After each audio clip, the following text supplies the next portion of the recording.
Good morning, everyone. Hello, hello. Looks like everything on the stream is working. Get into it this morning. So a lot to do. First things first, we're just going to do some minor tweaks and changes on Renoir. So thankfully, just some minor stuff.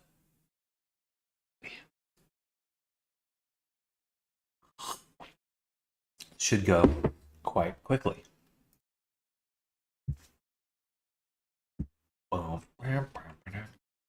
So one of the things is that when we hide the chest on our toggles,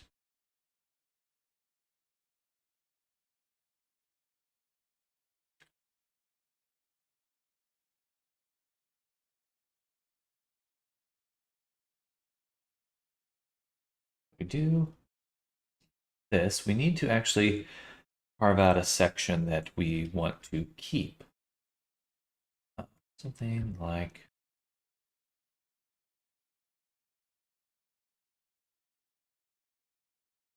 that, I think. And then a little section for the tail as well. So let's say this. We'll just move it all the way down. Ooh, no. Let's make sure Live unwraps off first. Okay.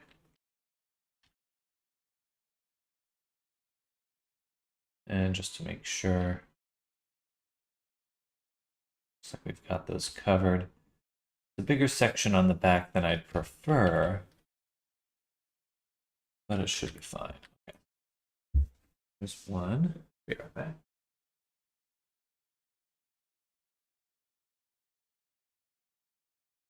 Where did I put my sketchbook?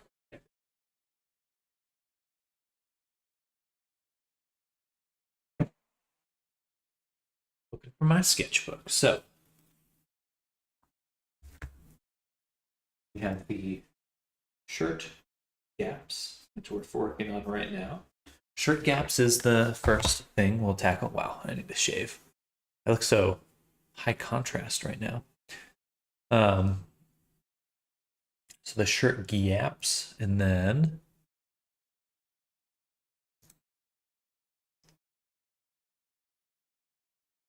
a little bit of clipping in the crotch area of the Speedo when sitting. Speedo clip.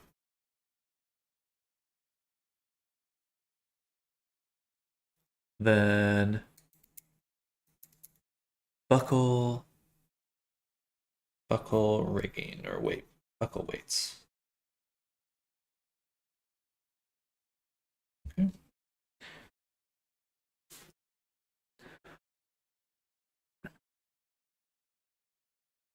And when the legs are close to the body, a little bit of clipping on the knees, so knee clipping.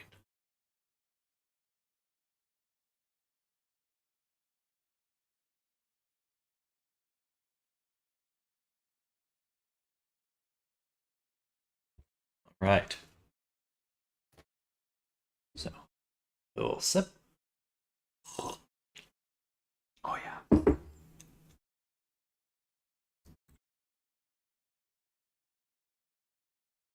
So for the Speedo clipping, I would assume we could get away with some pretty simple edits. I think just pulling it forward would probably be more than enough.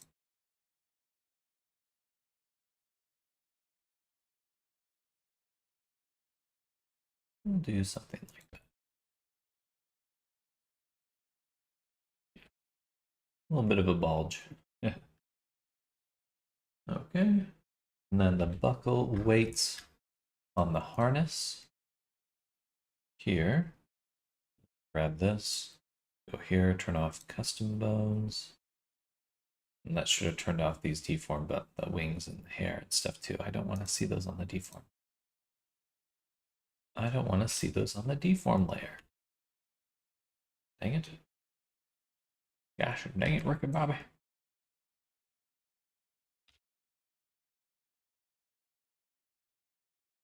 Like custom bones. Oh, the hair's going to be a pain to select.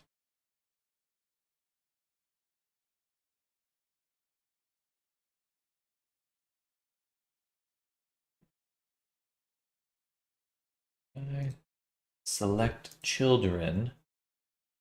Select child.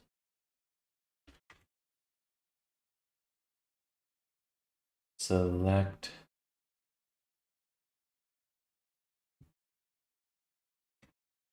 not just the one though, that would be children. Select select children.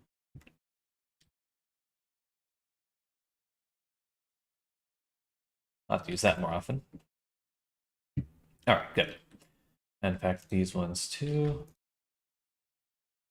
And the thighs. I don't know how all of this ended up here. It's really annoying.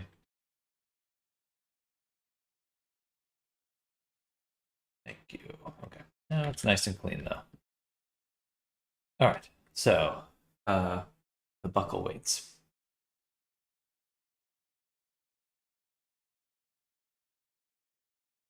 I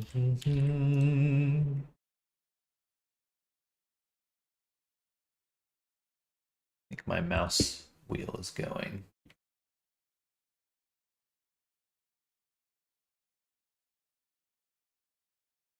Interesting. We got a little bit of here, the shoulder. That's probably what it is. Yeah. Yeah. So I think what we'll want to do. Oh my God, rotate, please.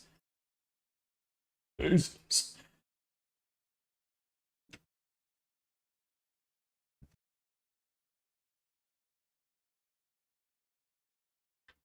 I feel like I have to click so hard to make it rotate. Anyway. So assuming that's the issue right there, it's like, yeah, especially that. So I think what we'll want to do is have the shoulder. We don't need to get rid of the influence, but we do need the influence to be even. So we will sample the weight right here. I guess just paint it in until it works. And like this.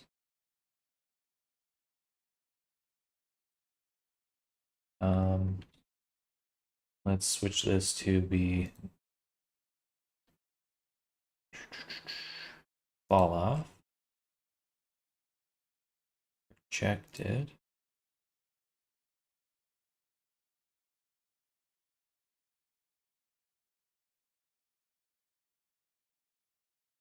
Blah, blah, blah. This and that. Stabilize. I would just like to make it projection.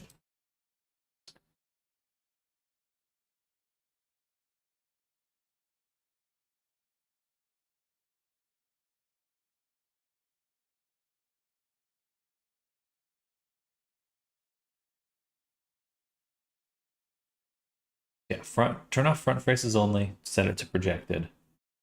Pretty good to go. It looks like there's some other stuff we'll need to get rid of as well. So I'm going to turn the weight to 0. That's not it. It must be the breastbone on the custom bones.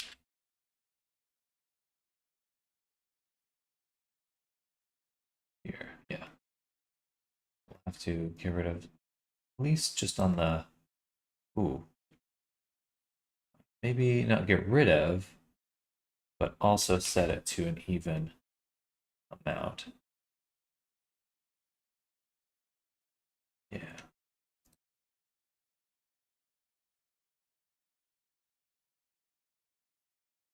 And like that. Okay. And then on this side, do the same thing. Make sure it's even there, and then even for the shoulder.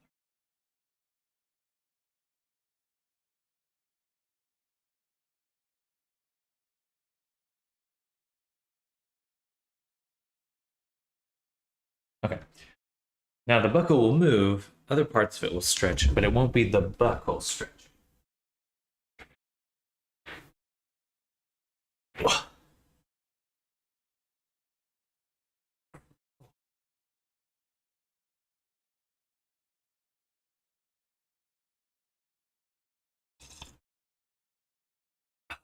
Oh, I love coffee. My God. I love it. My God. All right.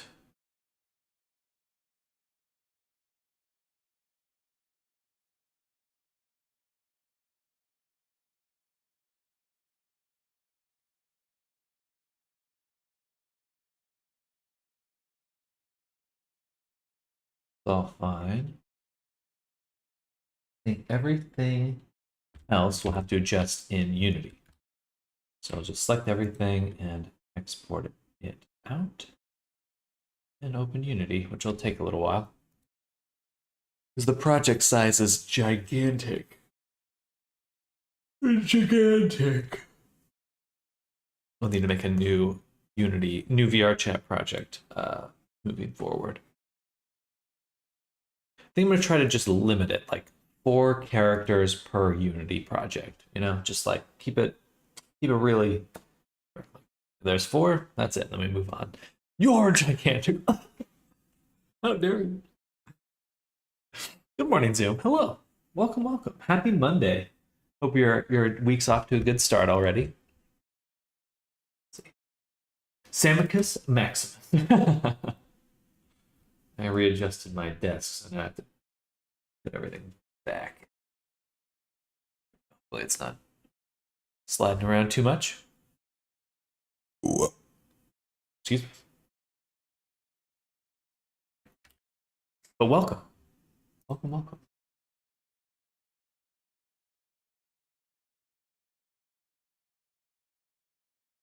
So worst part, possible start actually, my favorite uncle passed away. I'm sorry to hear that. My condolences. My condolences. Well, definitely a tough time then. I actually will be heading up next month to my grandma's memorial. Why do people have to get old? I don't like that. Well, definitely wishing you and your family just come together, reminisce, share good memories. I think that's the best way to start that healing process.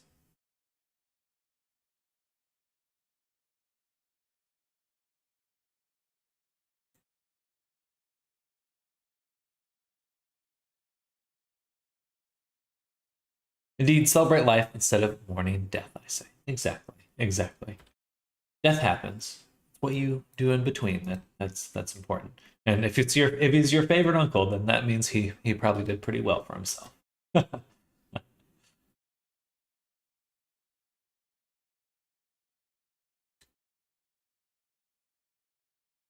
is what we're going to be spending a lot of time working on today.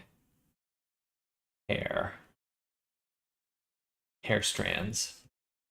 Not the most exciting thing, but well, at least for most people. But for me, it's vital. Things might get a bit hairy then.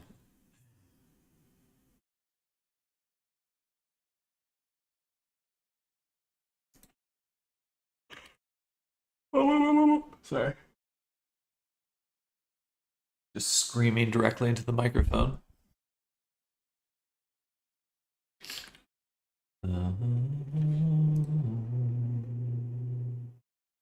Yeah,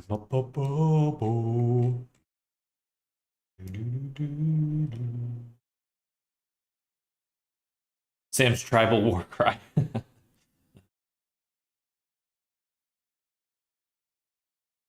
Hmm.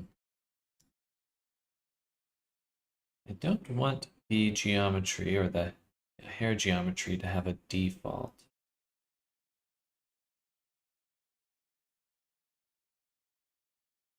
The target hair geometry.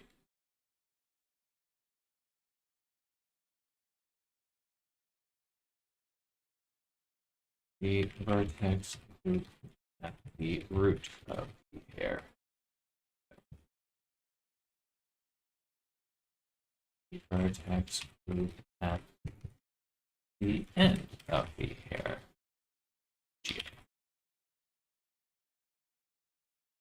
How many strands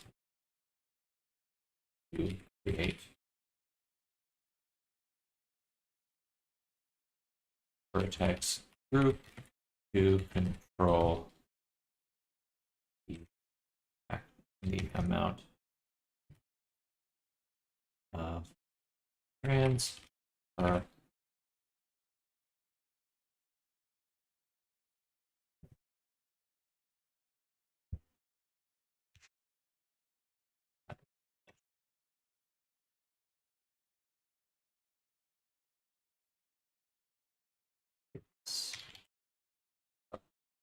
strands.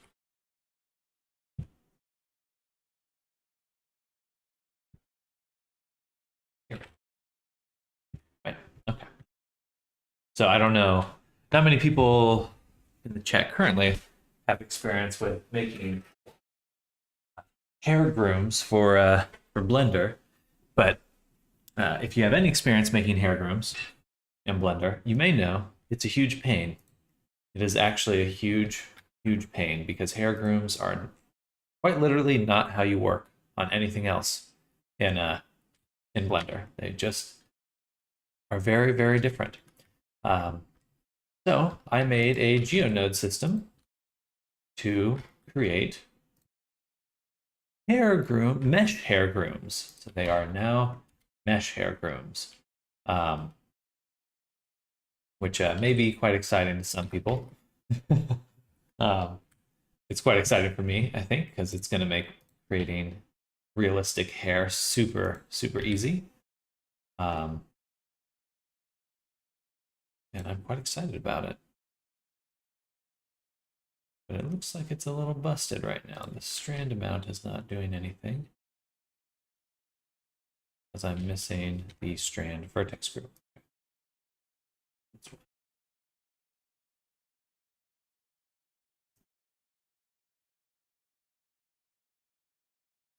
So I do need to actually set the default for the strand amount. Vertex group, the default should be 1. Oh no, it's a string. Okay, gotcha. So what we actually need to do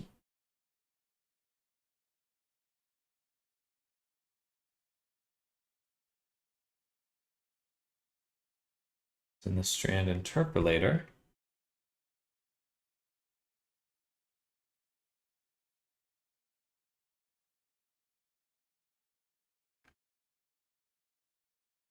if the string is null, we want to set the value to 1. And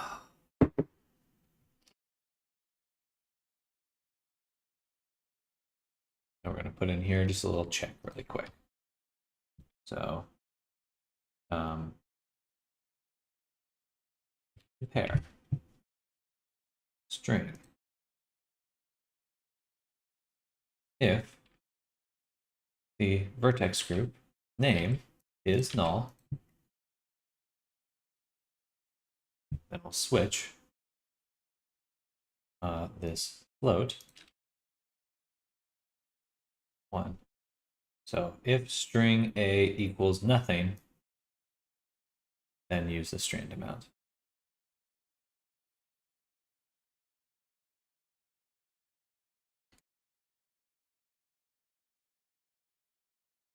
Shift control, how do I do that again?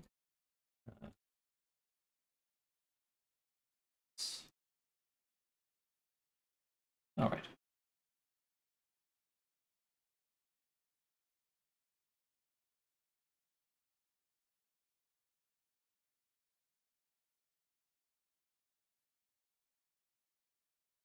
All right, much better. Now it's actually fixed. And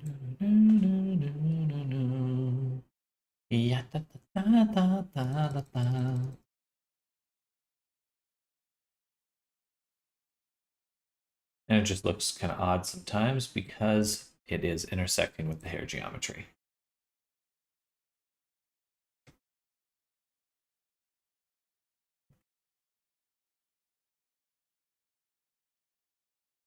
Should be able to go to 0 here.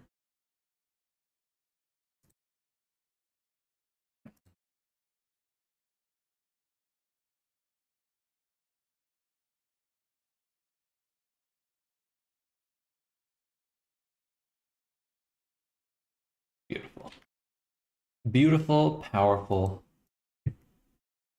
beautiful and powerful. Quite excited. This is genuinely awesome, to be honest. Genuinely. Genuinely.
We had a little subdivision on this.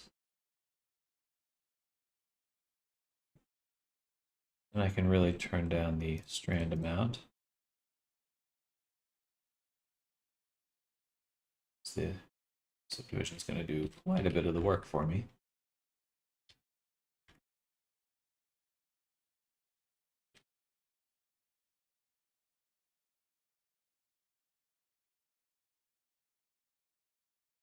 So good. So if I do get it to 0,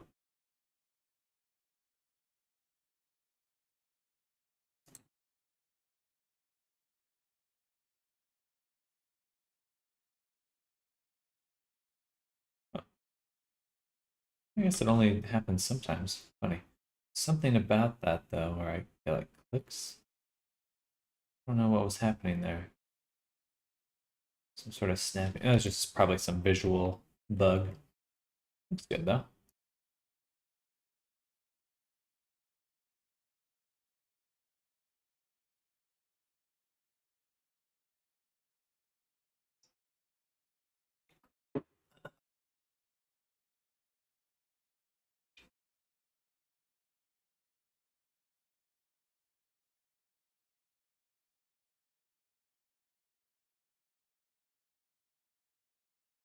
We had a solidify.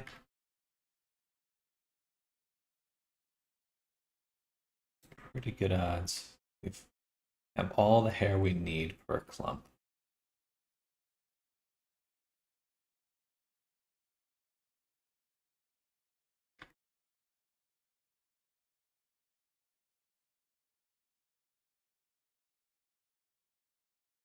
It's not simulating this chunk of hair. What is that?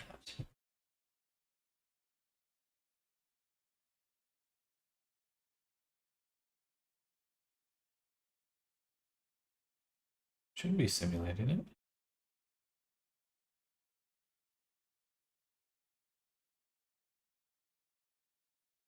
Unless the simulation is cached and it's not actually rebaking.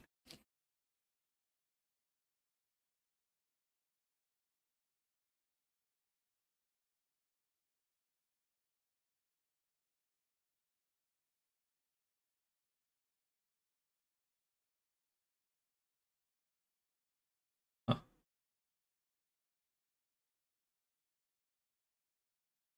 Oh, there we go. Interesting. It's just kind of stiff.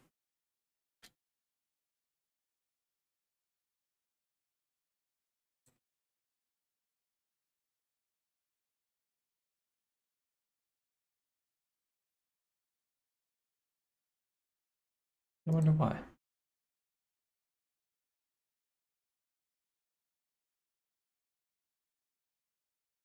Stiffness 1, pin. But the pin group that I'm looking at, it's not that strong on it. Oh, it's because the tip's closed.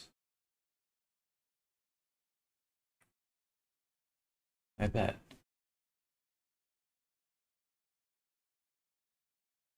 Interesting, maybe not. I didn't expect that.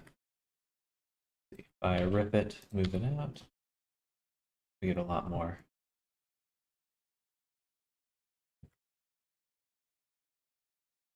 Not much more movement, though.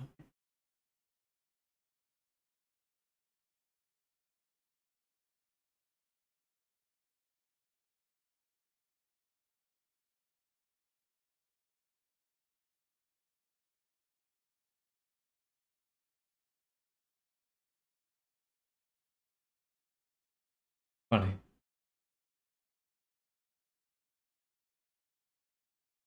Okay, well, I guess that's some sort of settings thing. But it's more a reflection of the cloth body sim than you know.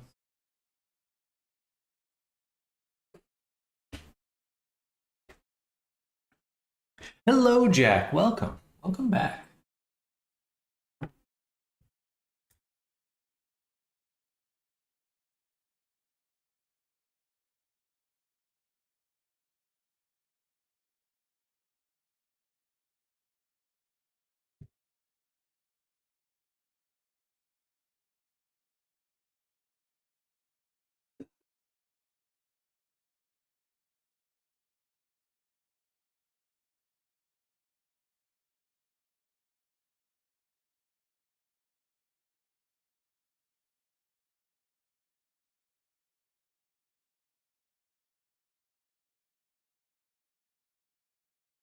Sorry, 1 second, everyone.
All right, we're back.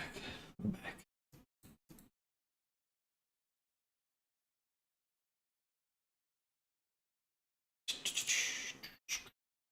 Actually, I'll take one strand and I'll smooth it over and invert that. And I'm going to delete it. We're working on.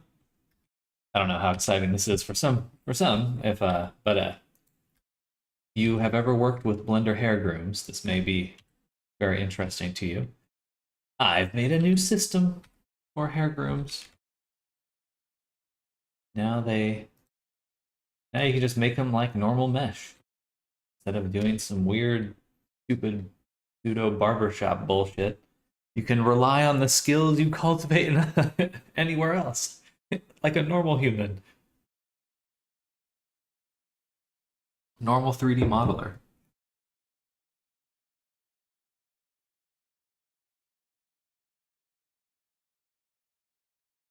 Got my Pringles mustache man, an example. I'd keep him hidden for now.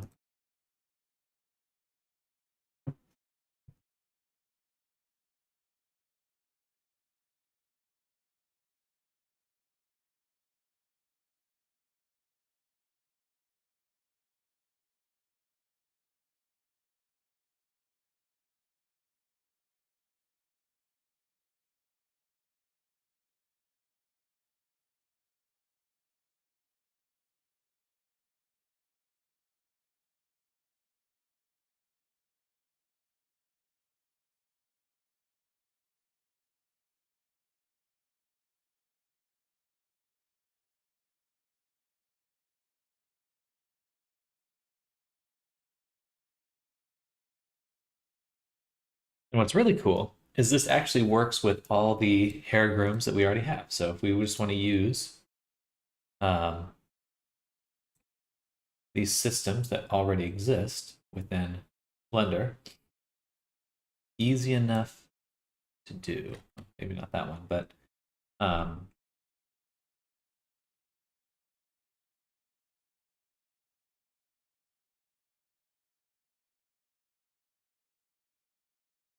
turn up that duplicate frizz, all this jazz here. Make nice big old clumps of hair.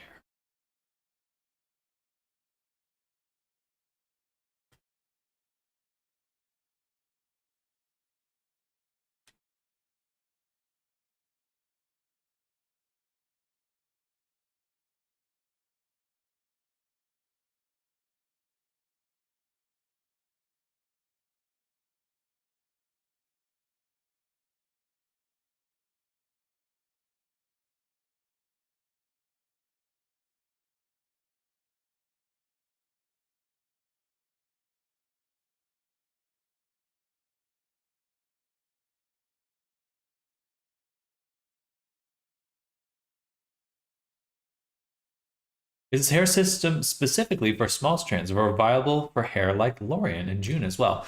It should be pretty easy to transfer. It won't be for real-time characters, at least not the strands. You can't bring strands into Unity.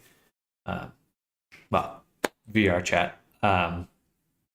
But it should be able. I should be able to model them, do the strand stuff, and then bake the system out. That might be something I test today. Actually, is getting a nice test going. But it is exciting. It should save me, or anyone, like an insane amount of time working with hair, because usually it's just a nightmare, to be honest. Oh yeah, and that's cool, because I could actually duplicate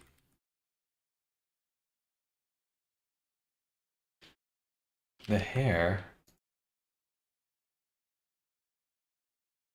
So I may just be seeing Sam level up once again. Yeah. I'm doing the Super Saiyan scream. Leveling up.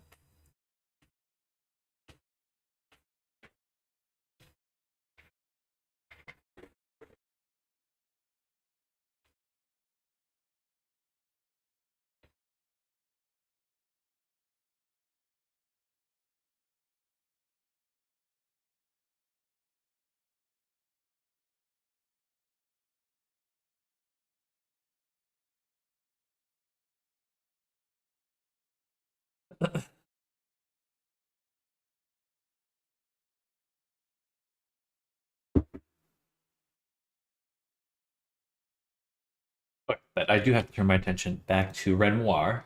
We need to make sure we've finished his finish work on him. Close, super close. But yeah, my hope is to be able to, work like I have, and then just take the hair clumps, make hair strands out of them, and then bake them so we could get really, really detailed clumps of hair that fit the character. Teox, hello, good morning, welcome. At least that's the hope. Fingers crossed.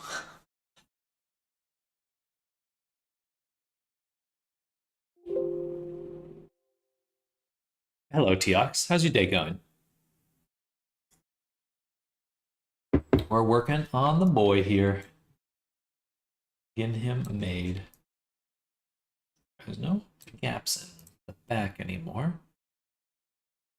Good morning to you. It's nighttime for me. Somewhere in either. They must be. Let's see. Right now it'd be maybe the Middle East or Asia. Aussie. I was way off. Good to know that. I mean, it's kind of in the same time zone as a lot of Asian countries, but welcome. I hope your feet are firmly planted to the ground, even though it's upside down.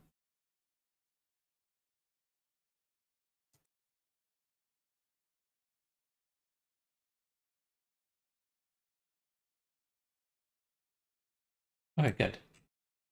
No longer poking through.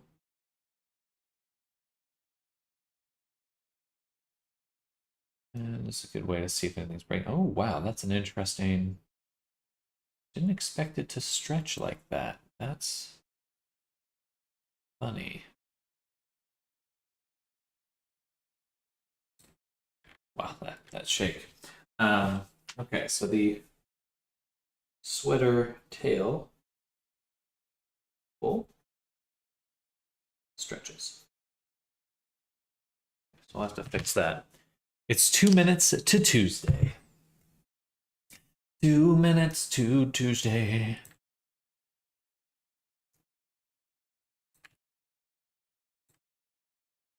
You're in the future. You exist in the future. I exist in the past.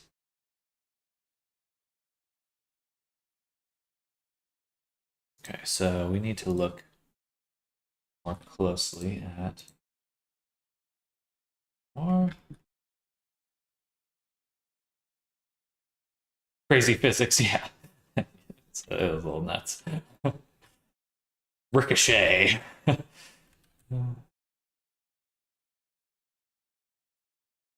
Yeah, that's why I'm paid the big bucks, though. That's what I'm here for. Good physics. The name of the game.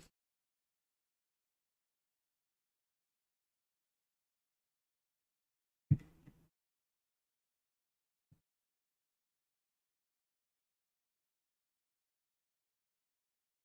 guess it all has to be on the root. Which means either all has to be on the root. Actually, that's a good question. Where does it stretch with the tail? The tail doesn't move at all, so yeah, we definitely need it to be the other way around. Like this.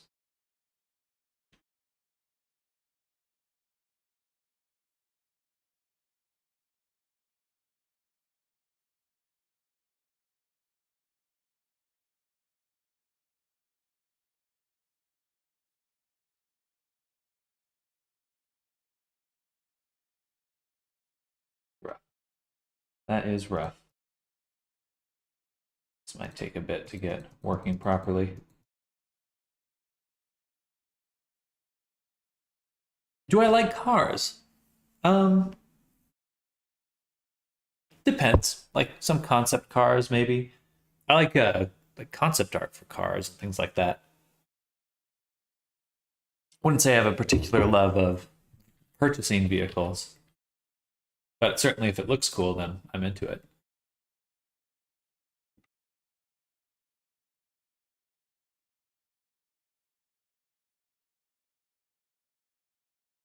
Okay, that's much better. That's much better.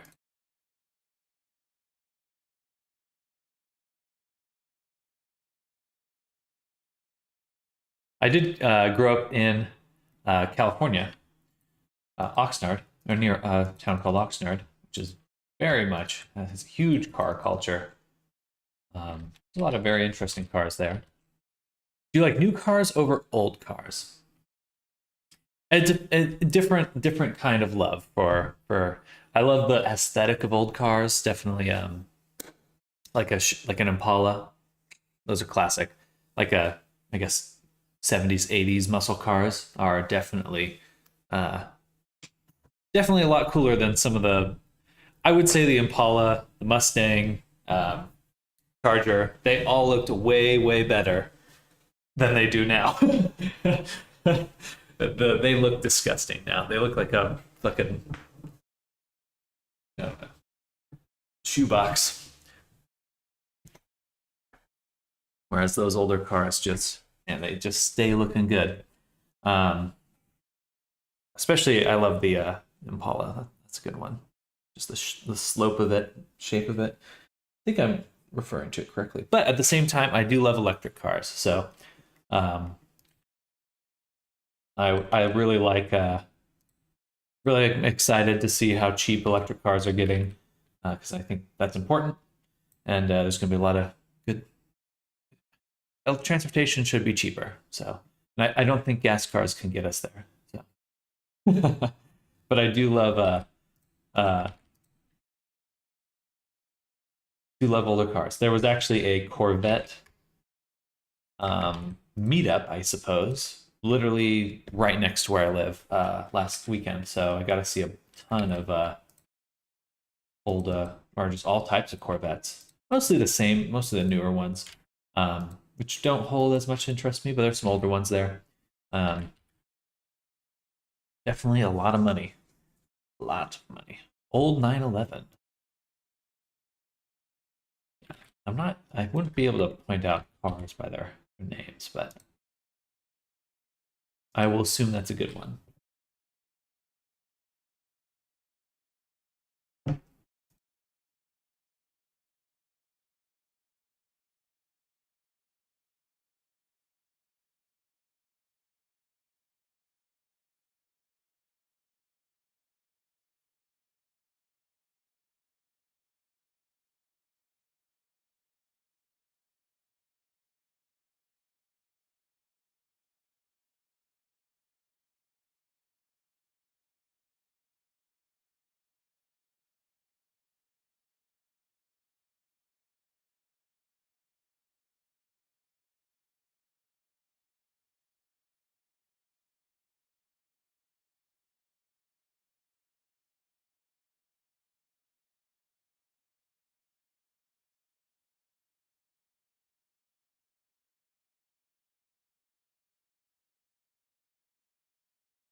All right, we're back.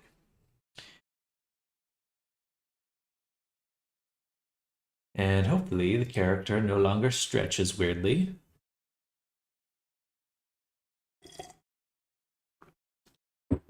What's your favorite car, Seahawks?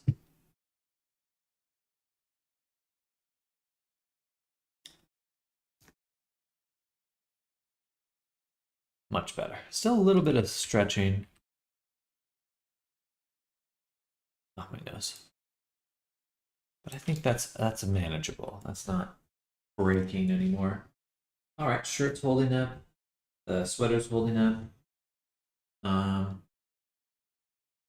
you need to see the Speedo.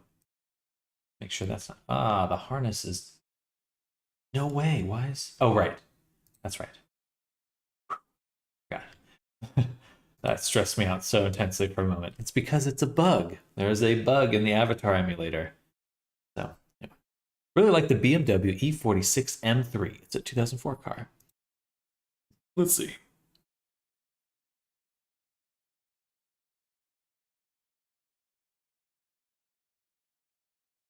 Okay, I've seen. I think a friend of mine had this one in high school. That's a nice one. Definitely kind of a covert racer.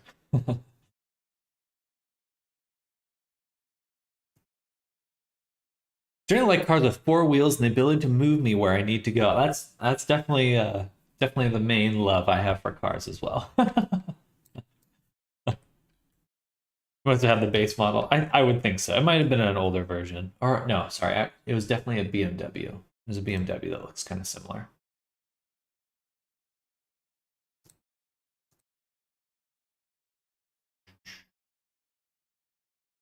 There should be a sitting. Yeah, here we go. Seated. Excuse me, but I gotta look in there and take a look. All right, that looks fine. Quite the look.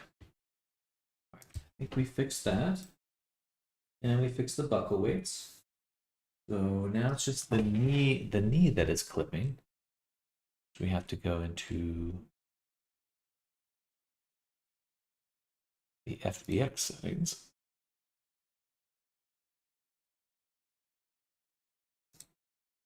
Rig configure.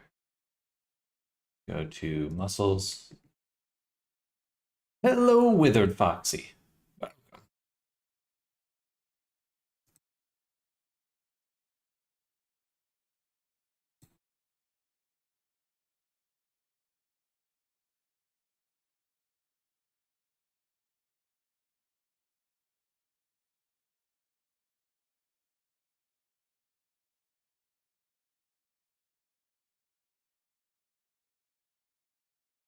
And the leg clips when close to the body.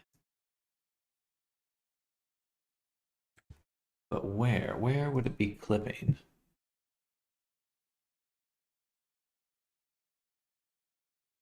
And a little bit on the knees when the legs are close to the body. Okay, so it must be this. It must be the actual knees that are poking through, which on that I would have to fix on this side.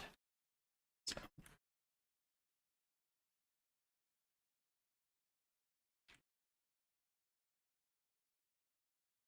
Right about there.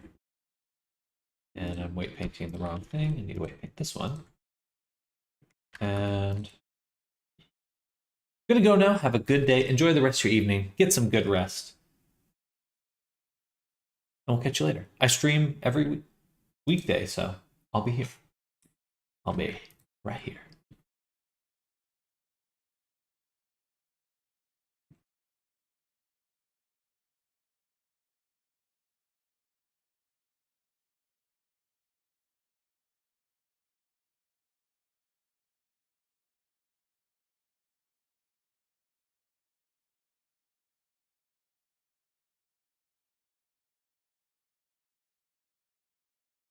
A little depth to the knee. Maybe I need to go the other way and just actually kind of paint this out.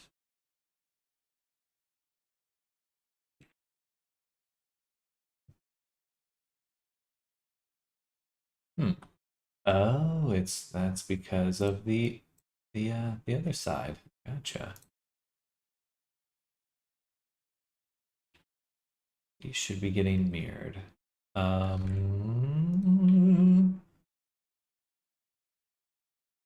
To do that, we will select boom, boom. Pop these off. Take this side, delete it, get a mirror mod. Put it up top. And that way we've matched the weight painting a bit better. Okay. Oh yeah, that looks much better. Okay. We'll continue working on this trend then.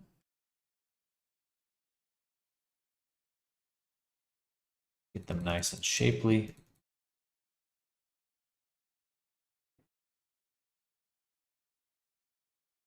But you can see straight down there. So we would want a bit of influence. Just not as much, I think so. Something like that. Yeah. Yeah.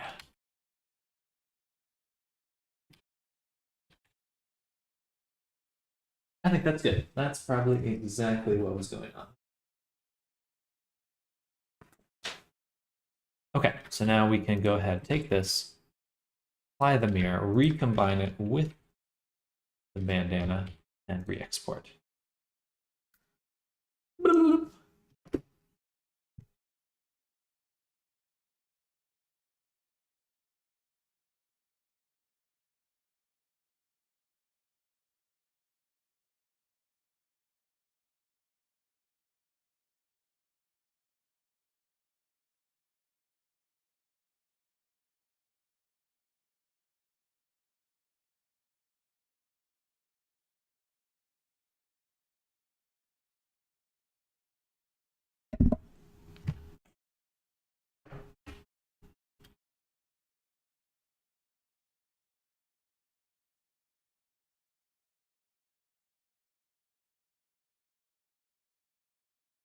I'm not even joking.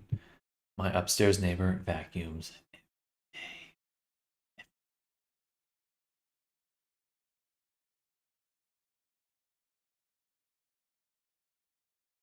I bet they have a pet. I guess I can't really blame them.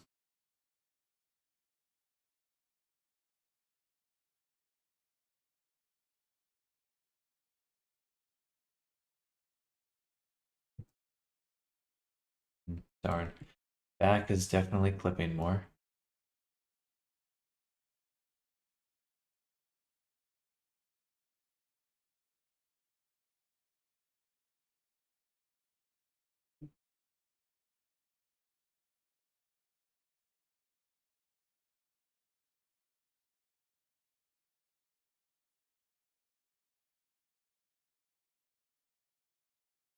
What? Funny. Um,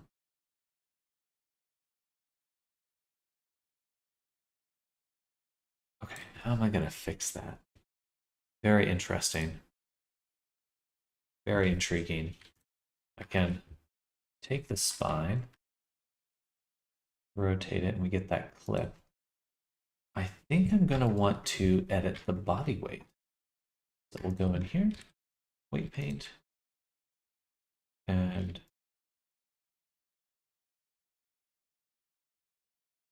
I don't want to do what we did. Oops.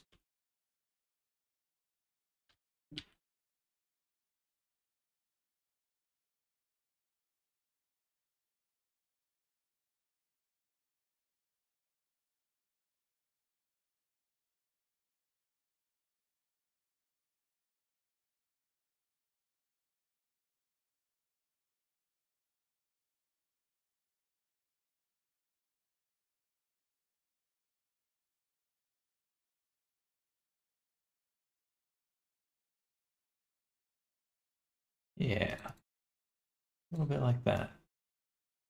Hopefully that's going to look good without the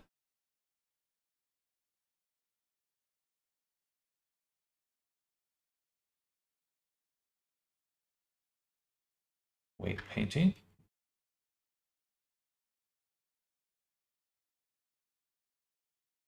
Just an interesting little balance, huh? Back and forth, back and forth.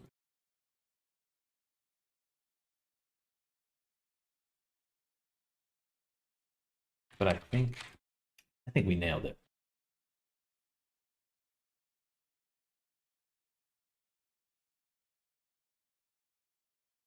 Weight painting sure is an odd thing.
All right. All right. I think we're crushing it now. The body is pretty much perfect. Um,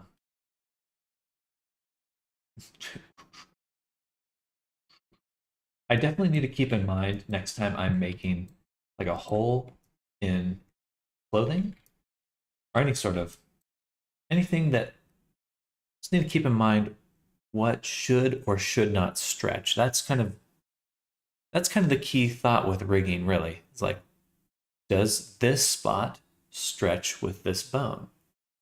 Like that's it's a kind of a yes or no or somewhere in between. Um, but that really is kind of the core thought. Does this stretch with that, or does that stretch with this? You know, it's not too bad if you break it down that way. But I think that's good to go. So those are the tweaks that we made. I don't really need to test anything. Body O2. We probably should not be seeing a body O2 object. Yeah, these should be combined with the body.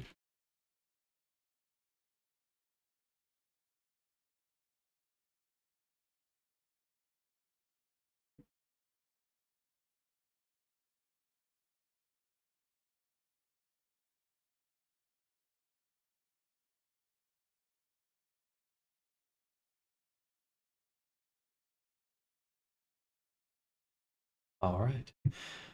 So now take the whole folder and we're going to export this package. And I'm going to get this over to the client right now. And tomorrow I'll make a thumbnail for him, or maybe this afternoon if I run out of things to do. I do want to make a good image to promote him.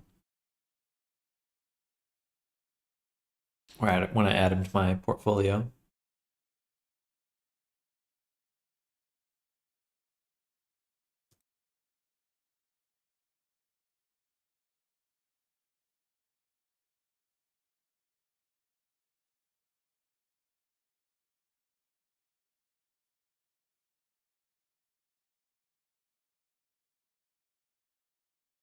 My feedback. Time for me to go see my auntie and tell later. I wish you and your family well, Zoom. And I do hope you have a good rest of your Monday. But definitely, I hope some healing happens. See you later, Zoom. Bye.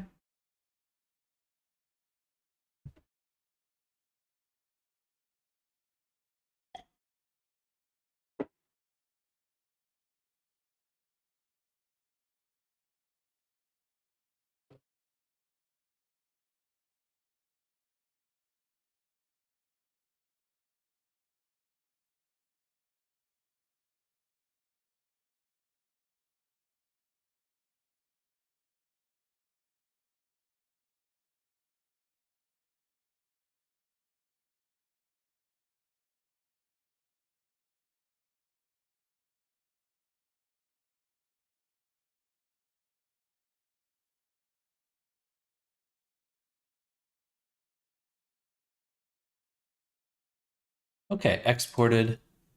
And now uploaded. Very, very cool. All right. Yeah, we're done with Renoir for now. I'm gonna go make a backup copy of him right here as well. 23.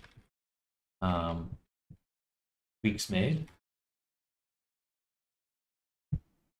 Save. All right. And then we're going to switch gears and we're going to be working on hair. Working on some hair. Hair like this. Look at that weird clump of hair. Oops. I want to change the background.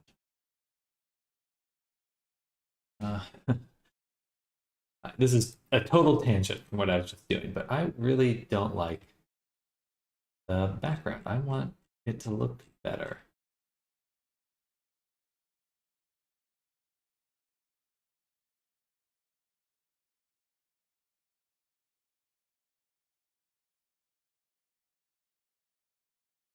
Yeah. Yeah. And I guess for the gradient low, I think it's just a slight blue tinge. That might be a little too dark. Um,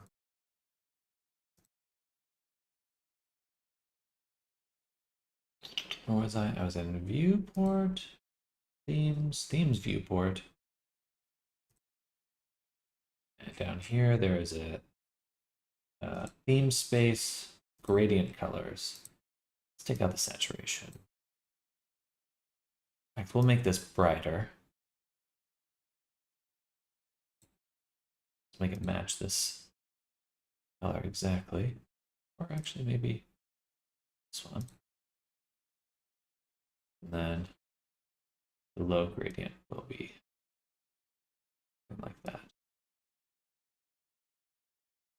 Linear. Vignette. I wish I could adjust the, wish I had a little bit more control here.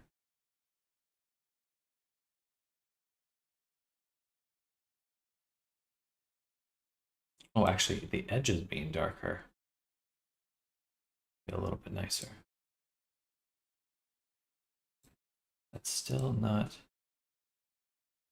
right where I want it. Just a very soft gradient. Yeah, that feels really nice. Okay. Oh, I can feel my eyes untensing.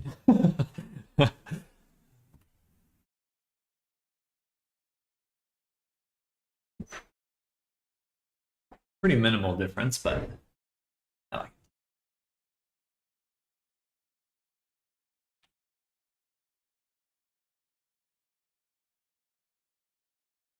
Okay, so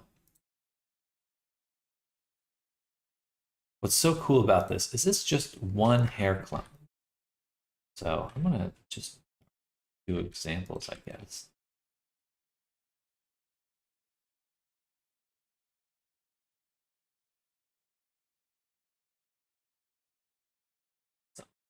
Some nasty looking hair clumps in here.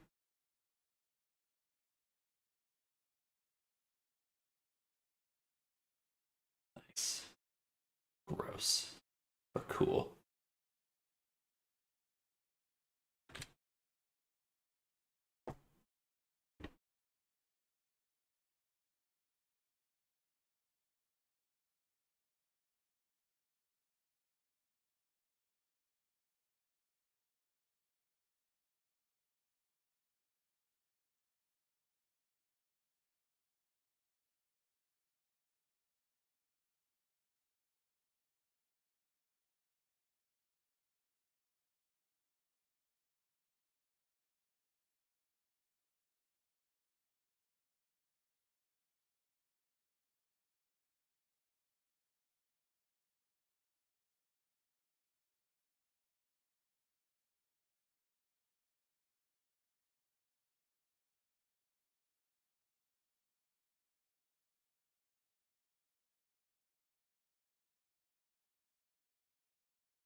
Okay.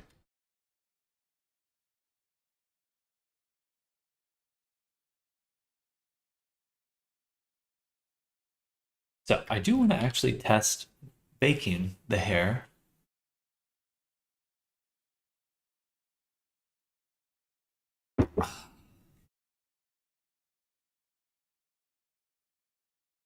Or what baking hair looks like. Because I have an idea in my head of what I could do. I don't know if it actually will work. I feel like it should work. Will it? So this will be that experiment. I'm going to go ahead and take the middle strand, duplicate, and separate. No, we don't have to do that. We do not have to do that.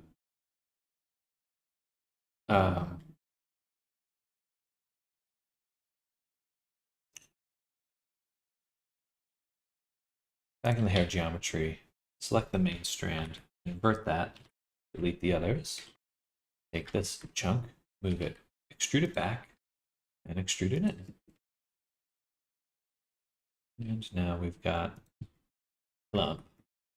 And what I'll do is first get rid of some of these frizzes, or at least just turn down the frizz. Right? Miss Frizzle.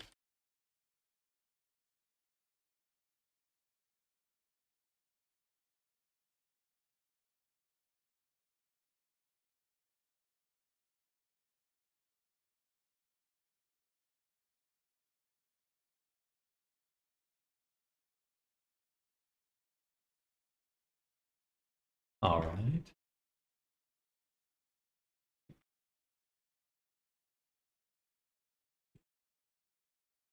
Now the clumps are very evenly distributed here, which I think is good.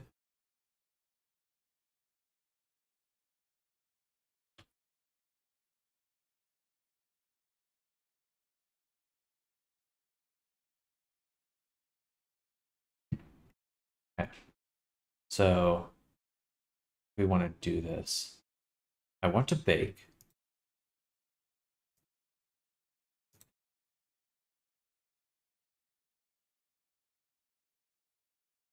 I think we'll have to export a few different objects. First, let's make sure that this is actually unwrapped.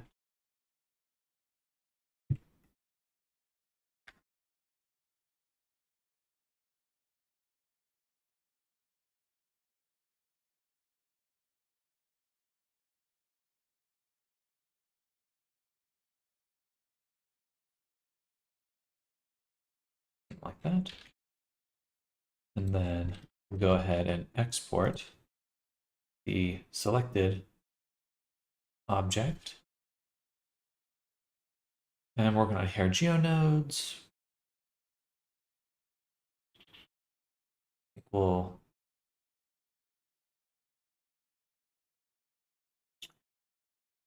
just make a new folder for bake.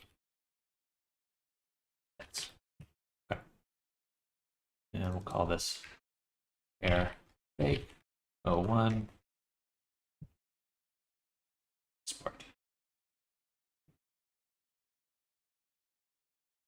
And actually, let me review baking in here. So if I go to bake, selected to active, and we can add a cage. Okay, so that's exactly what I want. And then on the hair, we'll also export it after adding another geonode.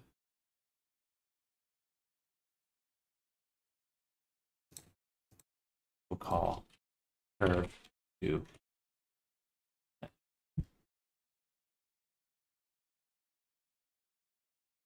And this is pretty simple. Curve to mesh.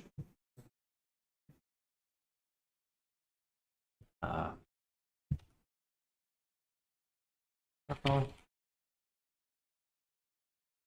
Voila. Because we need to actually make a mesh for this. Let's select that, export it, and we'll call this hair bake 01 high poly. I wonder if that even exported. Then what I'll do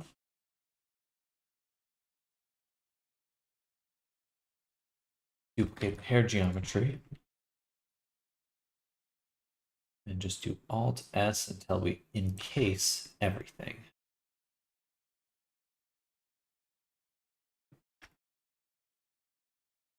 All right, and we export that as the cage final object.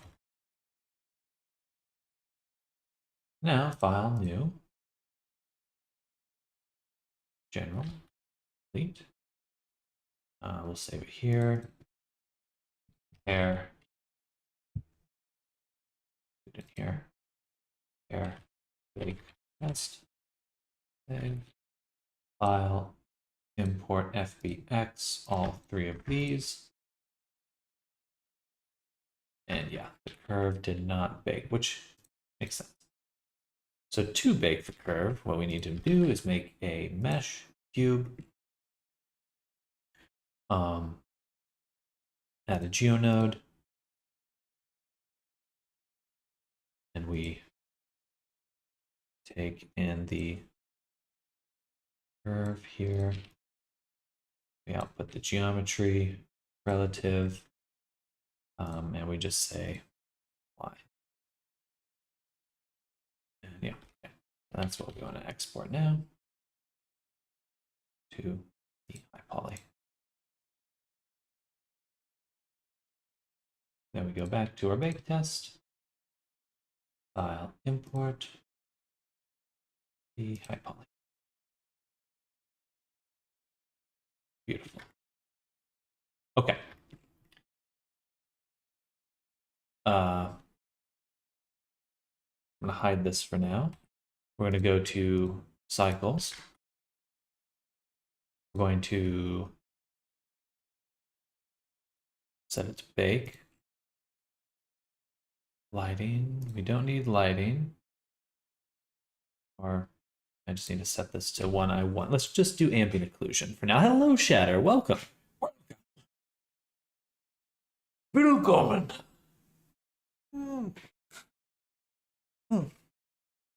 I made a system to make mesh grooms. So instead of hair grooms, you can make mesh grooms now. I'm going to be selling that one. Quite excited about it. Quite excited. We'll do selected to active. So I'm going to bake the, oops. Oh, Alt H is what I meant to click. So from this guy, oh, selected to active. So I select hair, and then I select this one, okay?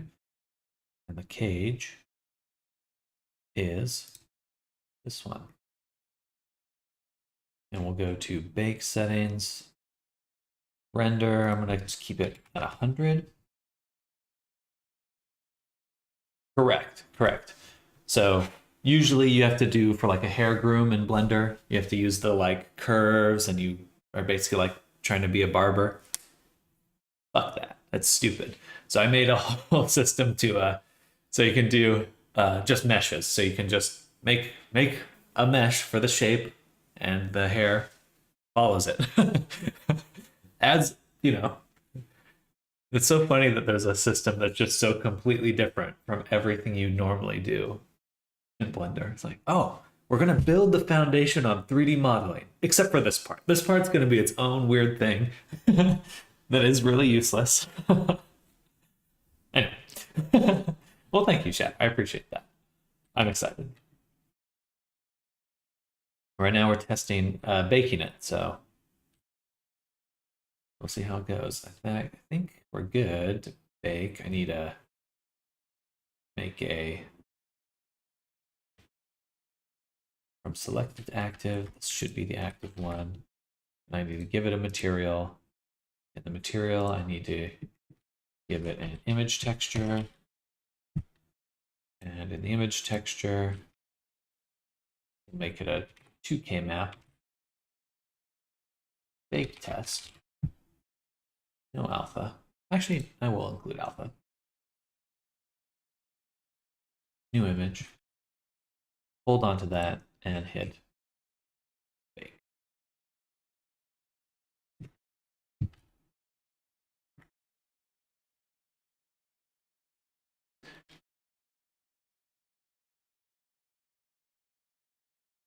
Fingers crossed.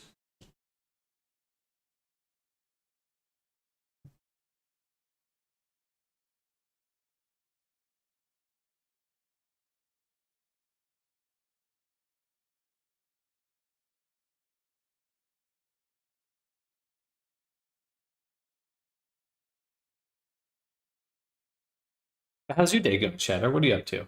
You're into your new apartment now?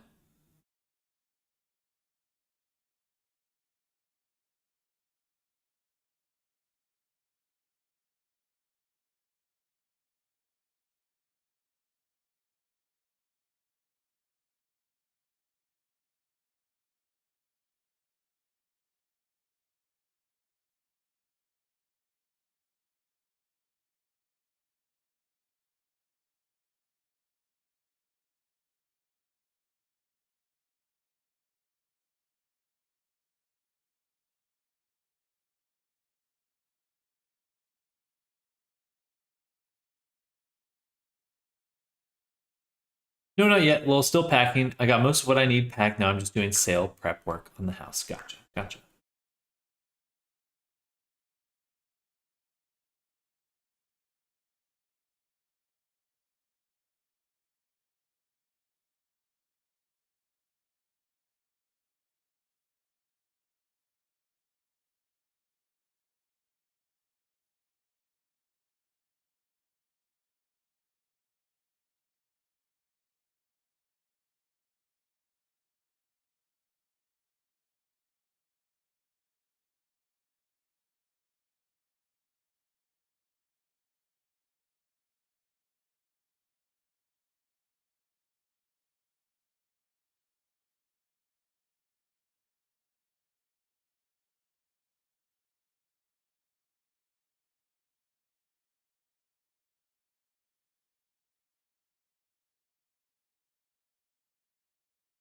Did we bake? Oh, oh. I was curious how it would, what would happen at the end. Fascinating. I wonder how much of that's an issue though, because it gets so small. We can find out. Um, so we're gonna take our cube here. No, not that one. Move it over, and we'll take the material. Let me save this really quick. Duplicate the material. Take this and stick this straight into the transmission.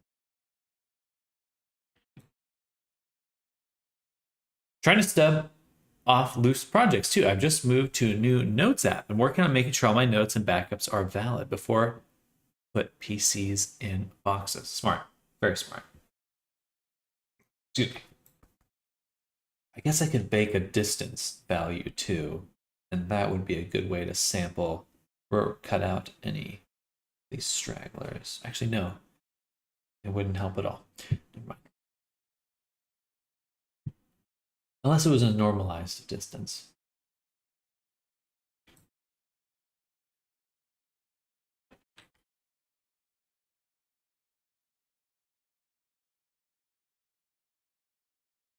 All right, that looks pretty good.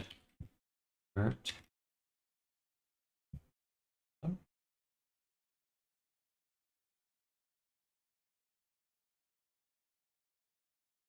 select subdiv on there, or actually just shade it smooth to start with. I am clicking this thing and I'm saying shade smooth because everything's more sharp. Okay, good. Look at that.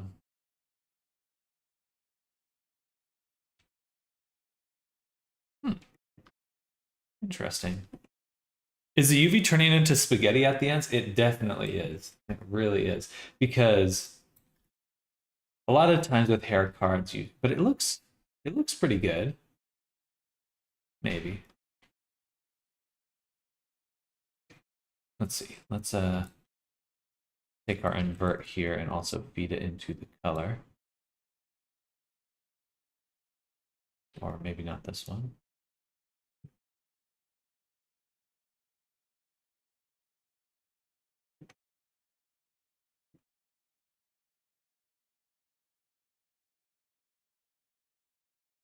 A little hard to see what's going on here.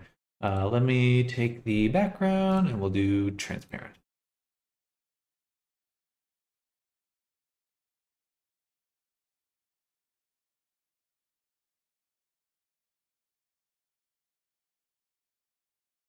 Why isn't the background transparent right now?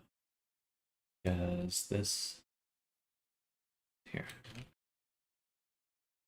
I want the strength at 1. I want the opacity at 0. Okay.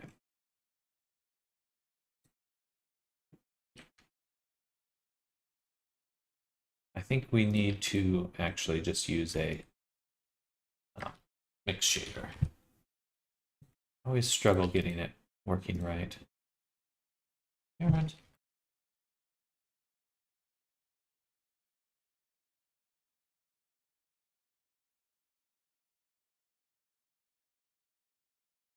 Maybe it's a material.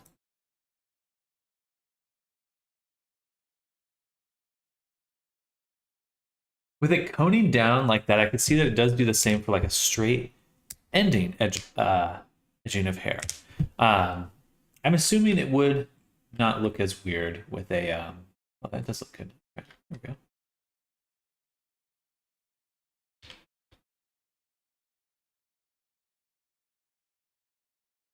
All right, that doesn't look too bad. Just the tips getting really messed up, but I mean everything in here looks really awesome.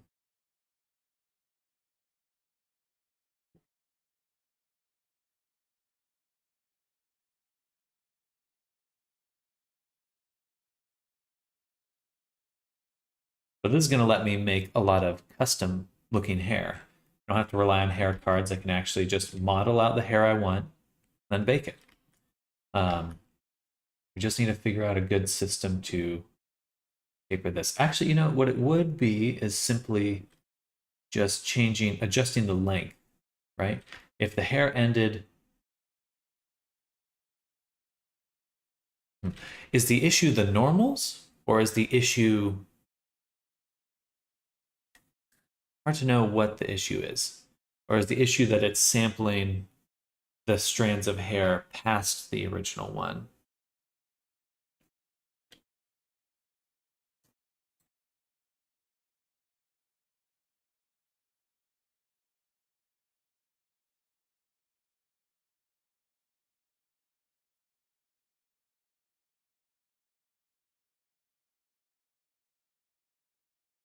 Weird how big...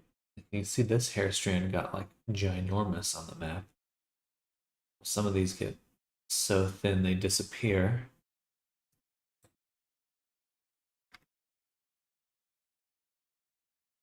It doesn't look terrible. I'm certainly not the biggest fan of it. All right, let's go back to the other one, the other hair sim. Say. And what we'll do is I just hide this, go to our original actual chunk of hair, take a little look at it, a little look-see. Throw a color in it so you have contrast, maybe help see effects as you change nodes. Oh, that's a good idea.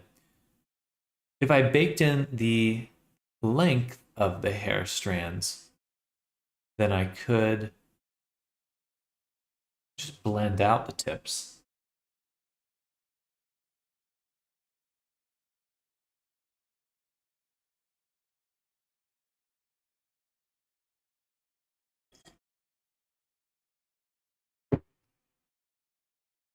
Oh.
So like they get smaller than X, just stop the strand could solve the bunching effect at the end. I think so. I think that's really my only solution. Just have something to fade it out.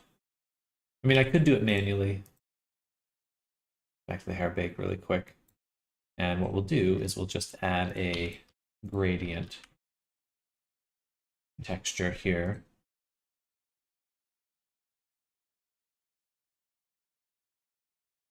Which they're going to force you to use transparent. I've never really had, like, I don't like using the transmission in the PBR shader, the principled BSDF. It never quite works the way I want it to. Like, I just want it to cut out stuff. And then I end up like feeling like I'm not getting it to work the way I intend.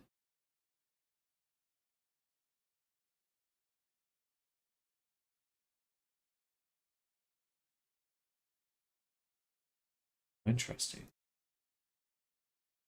Oh, that's fascinating. I fed the color in as a vector.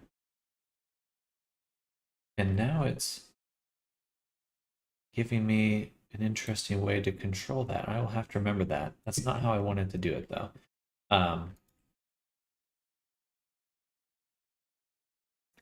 That is actually really fascinating.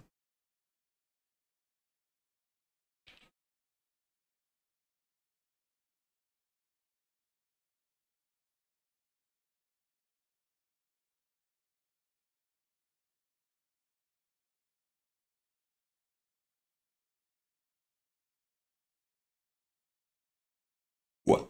Sorry. Excuse me.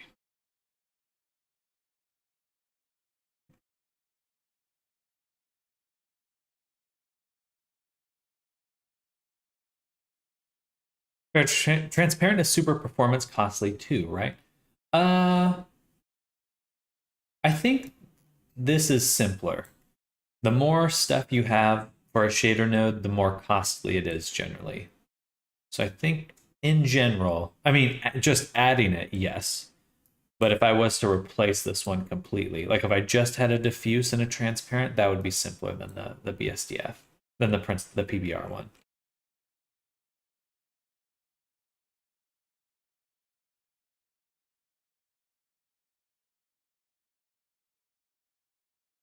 How do I get this to line up again? It's like negative 0.5. And then I rotate it and for that effect.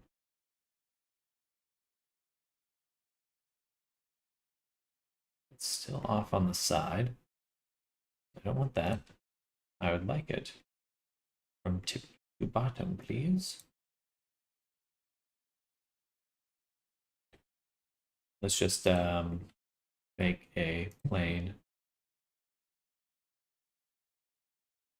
Hello, G Quarky. I'm here and now I'm leaving. Can't say hi again. Well, hello. Hello, hello.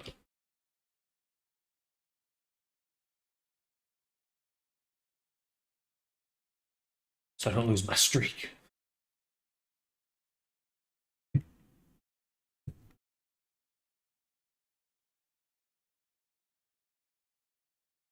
Now I shall go and read Lord of the Flies and plot again.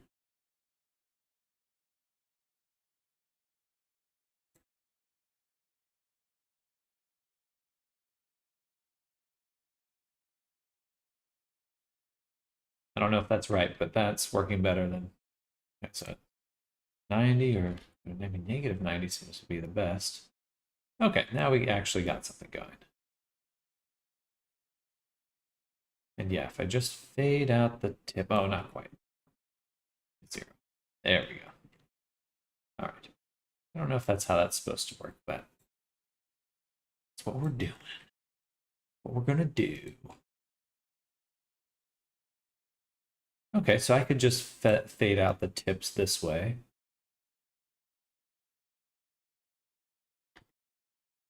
Or the hair. That'd be okay.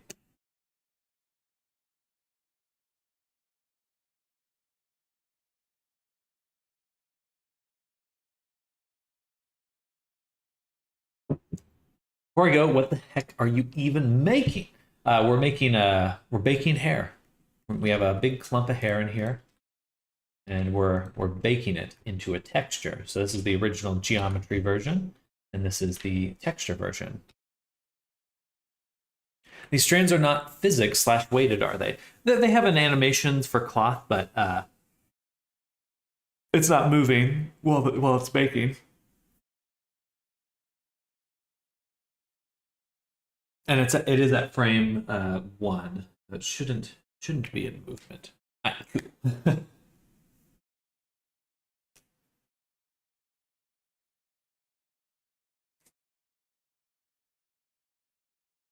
Goodbye, Samuel. Enjoy your day, G Quarky. Thanks for coming by.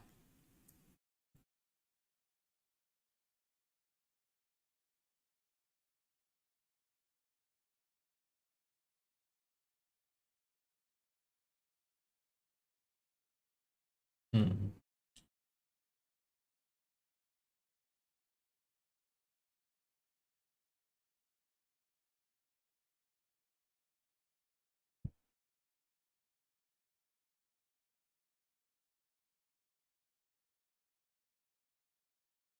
We do something like that, and then I can take the color and mix the color here, these two together.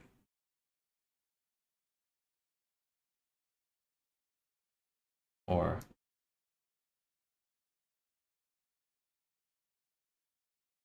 that. So that way it's transparent at the top and on the sides, down into here. Yeah, that's going to be interesting. I don't know the best way to change it. Well, actually, I guess if we look at our hair sim, it is actually just getting more chaotic at the bottom. And that is a result of this hair frizz thing. And the duplicate. So if we were just looking at the normal hair, if I just take my mesh ribbons, the generator I made, and we did this, I think we would get a perfect bake this way. But is that what I want? It's got a good I need a haircut. My split ends are terrifying right now. Feel it. Feel to it. I think it'll definitely clean up in a texture to some extent. It definitely, yeah, I think it's getting better there. But it's interesting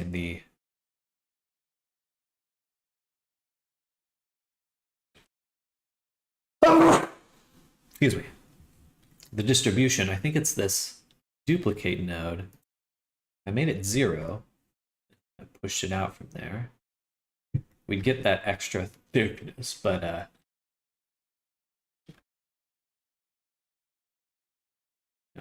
want some variation. Like it should have some variation in here. Excuse me.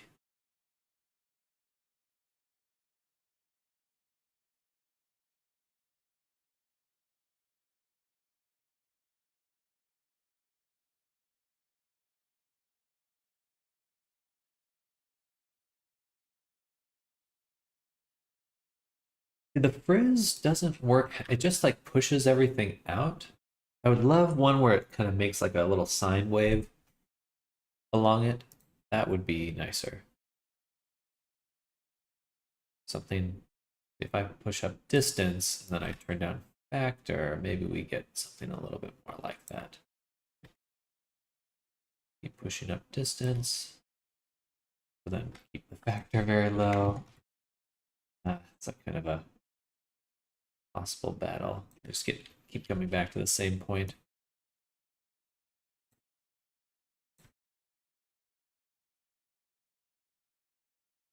Okay, we'll get rid of that one. Maybe there's a different curve I could use.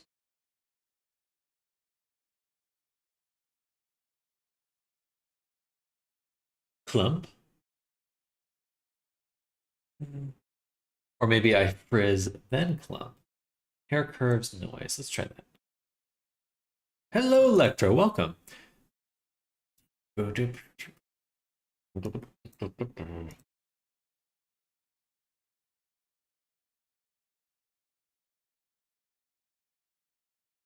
Interesting. Octopus, very Cthulhu. Oh, I didn't want that still. It's still there.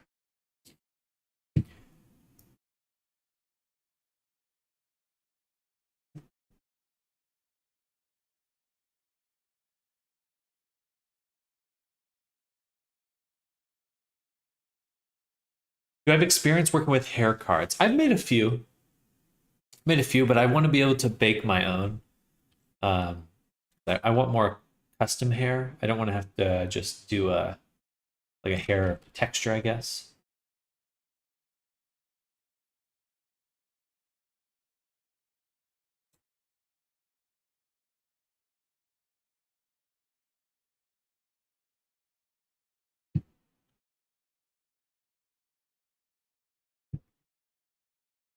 I think something like this is pretty good, though.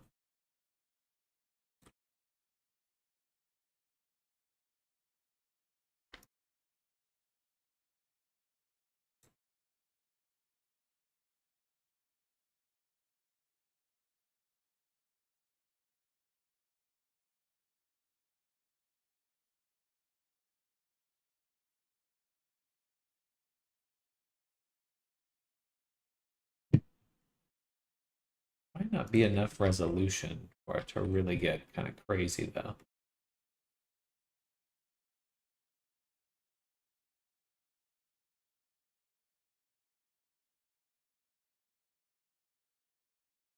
Let's try something like that. Let's take this one and we'll bake it.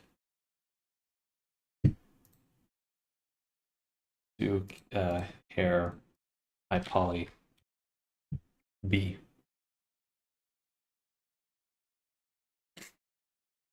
Really unsure on what hair workflow is best suited for what circumstances and how long to master any of those workflows.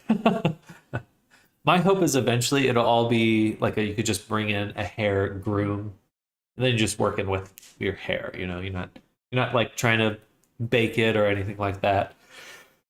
In Unreal, it's possible. It's possible in Unity too. I don't know if it's possible to bring into VR chat.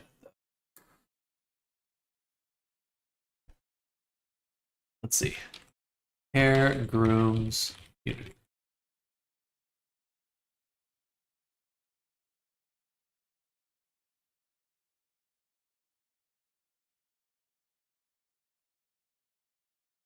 It doesn't really seem like it.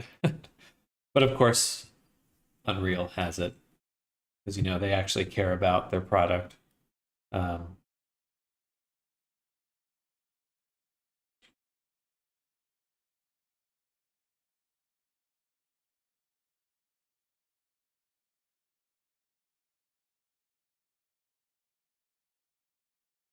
okay, I'm gonna try one more bake.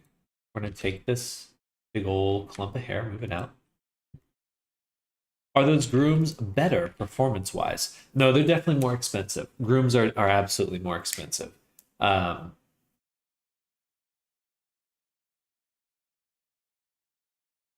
but with the just increase of better hardware, it's like usually you would probably in video game production still bake out hair card versions of those hair.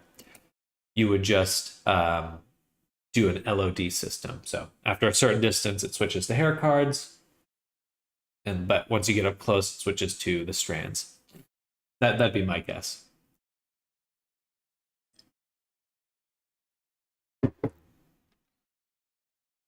Because anything else would probably be crazy, crazy dense.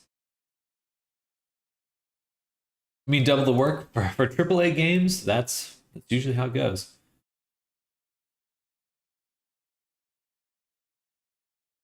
But yeah, I mean, there is so many aspects to game design where you are doubling your work.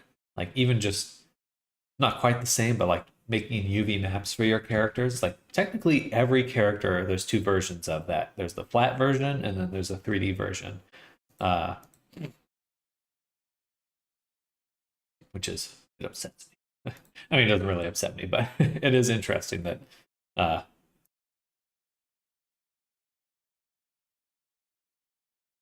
happens. GTA has up to 6 LODs. Yeah.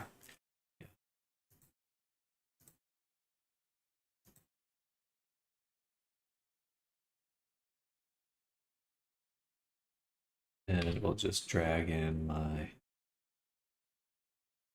hair geometry into this guy. Boom. Plug it in right there, relative, and just apply that GeoNode. And this is what we'll export. That should have worked. That should have worked. Oh,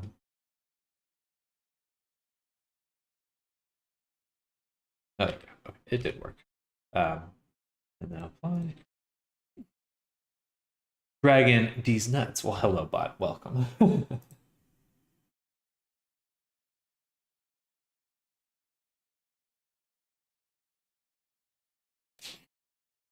So what did you guys start with when creating your first hair? Just as geometry or hair cards or grooves? Definitely just straight up geometry. I think stylized hair is probably the easiest to start with. You know, just keep it, you know, your workflow. But one of the things what I'm working on right now is actually a hair groom system. So you can take oops, hide this. I got too much stuff right now, but I made a system. So rather than kind of using the normal hair groom system where it's like a huge pain, you can actually just model mesh, and you get hair, which I think is awesome.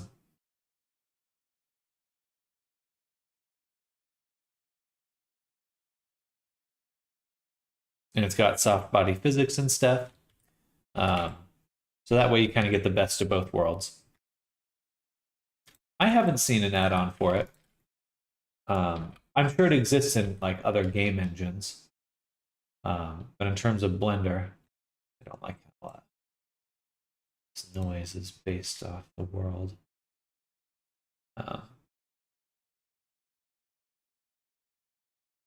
Very cool. I think it's quite exciting.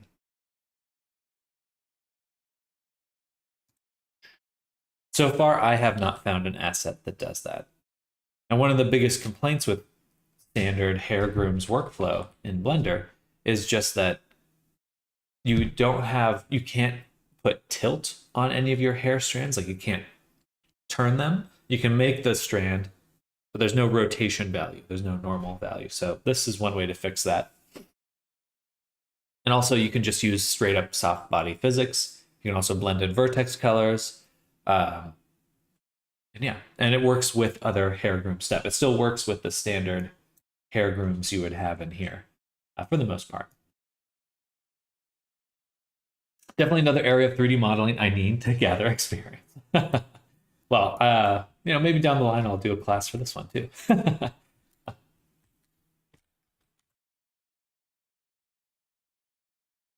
But I do really want to make good hair. Good, really, really good hair for my characters. Like I feel like that's the for me, that's the next area to explore and get good at.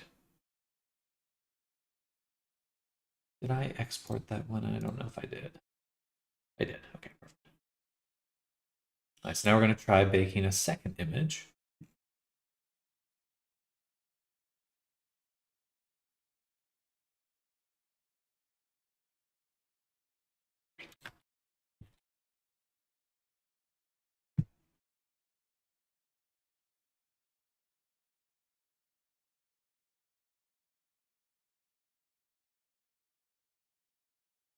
Hair can really level up your model's IMO, like in general, 100%. There's, you know, you can push your sculpting, you can push your rigging, you can push your modeling as much as you want. But in order for something to actually look like a character, hair and texturing is really actually the kind of the core Like everything else is more technical, but those are the things, those are the qualities that actually give your character like life. Good materials, good textures, good hair.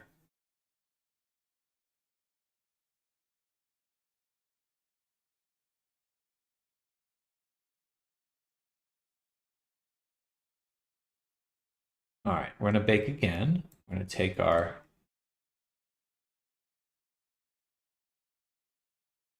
got our new hair. So I'm gonna try this again. Are you from USA? Hello, Matome Nethalema. Yes, I am from California. I was born in Washington State, and I currently live in Texas. So I'm kind of all over the place here.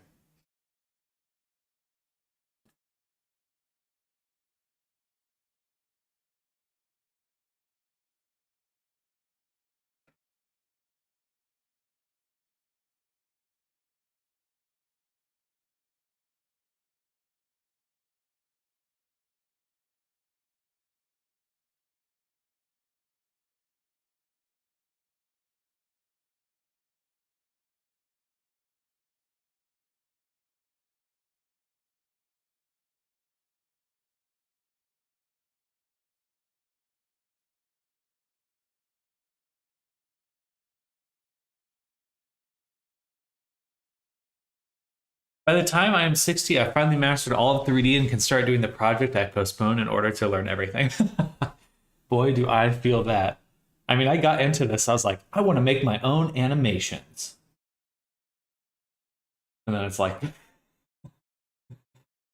6 years later, going like, okay, I still haven't made an animation. But I've learned all this cool stuff.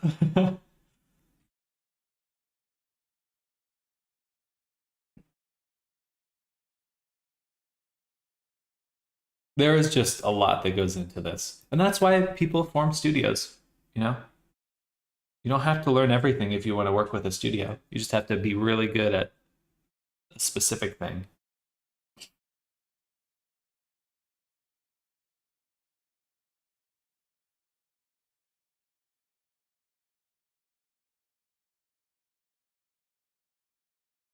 There's certainly a lot to be said about that. I don't think there's anything wrong approaching it that way, with approaching it that way. All right, so here's our hair clump.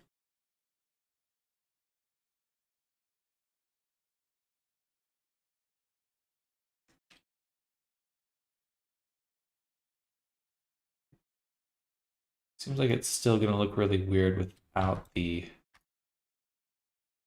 gradient. Yeah, we're still getting a lot of chunkiness at the bottom. So it's something we'll have to figure out because I don't want that. I don't want that one bit.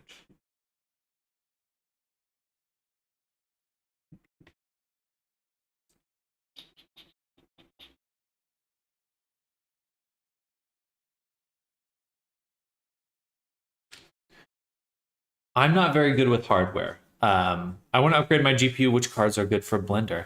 I would generally recommend NVIDIA cards because there's a lot of things that they have features that other cards don't have, and a lot of things use those features. Are the ray tracing, and Eevee Next. So the next version of Blender, starting Blender 4.2, there's going to be a new render engine, which we'll call Eevee Next, and that uses a lot of ray tracing. So I think any card that has ray tracing is probably what you want to look at.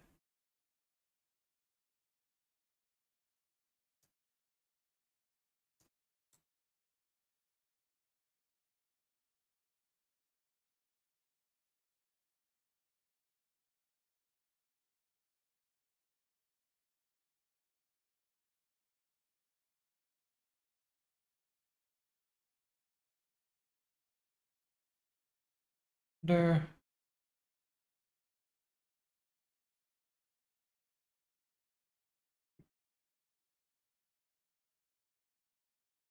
So when I'm baking, I look at my baker material. Just baking this. We're baking from selected to. All right, gotta go do some sports. Hey, enjoy your sports. Have a good one, everyone. Same to you, Electro. We'll see you Wednesday at the very least. Hopefully, see you sooner. Enjoy your sports. Sports!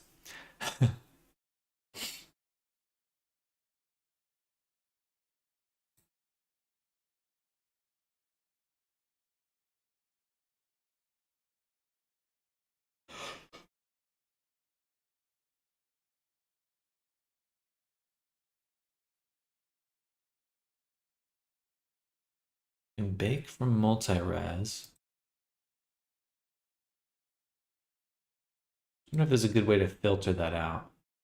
Filter out the tip. I mean, right now I'm just using a gradient, and that seems to work okay. It's not the best, though. The best.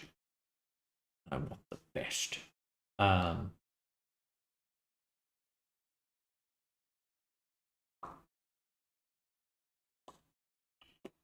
I guess what I could do is, funny.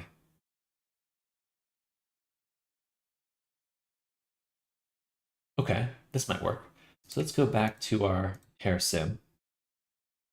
And what we're gonna do, this is gonna be interesting. Not quite sure what to expect from this, but this should work. So if I take the geometry, we can actually add a modifier or add a geonodes, which we could call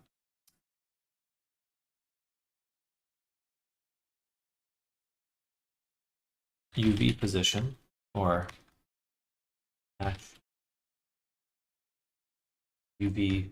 Yeah, I'll just call it UV position. Copy that. New. Paste. And then we could just say set position. And the position should be the attribute. So vector UV map. And I could put it right here. And that lays it out in our grid here. But interestingly enough, we still have all the hair stuff on it. So if I turn it off, boom, boom, boom. Interesting. And if I go to the curve and let's add some more noise to it. And cut this off. There we go.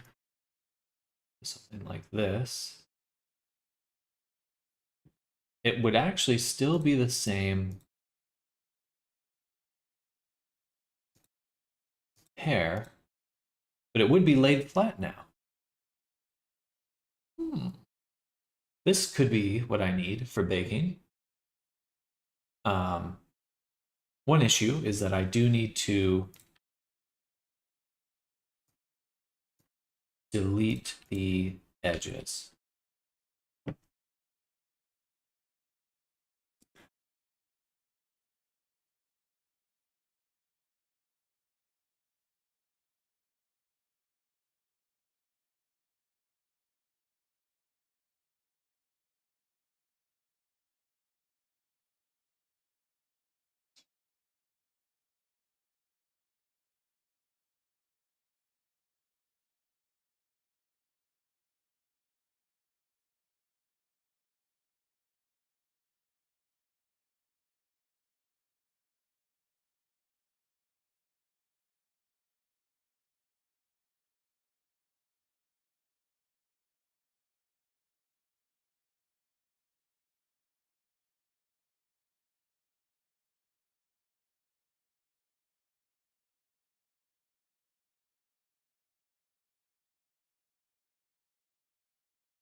Well, let's just try this. Let's just do this one first. So, first things first, we will export. Go to bake test. Perfect. This will be hair bake 02.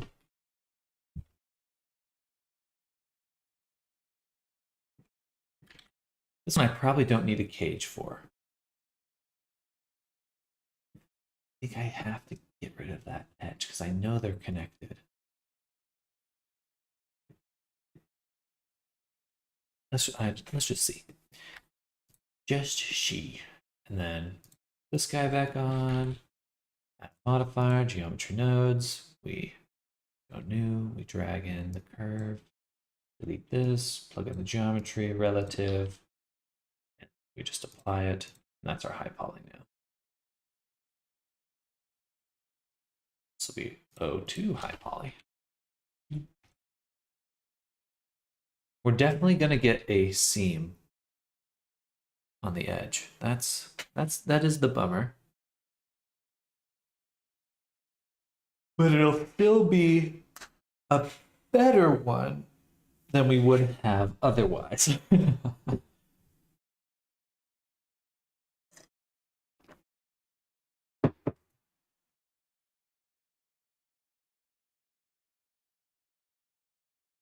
And right now, technically, it's because they're connected. Might be the solution we need. Okay, that should be everything. Did I? No, I didn't actually export it. O2 FBX, high poly, save. Go back to here in the bake test. We'll make a new file, or whatever, just scooch this over. File, import FBX, we want these two.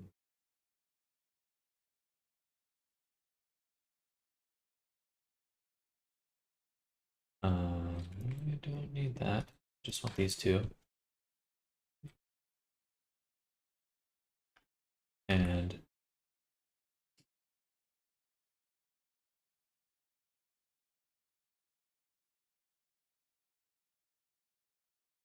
oh wait, where's my?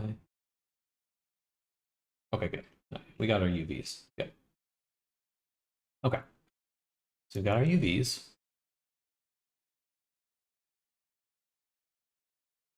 We need to give it a new material.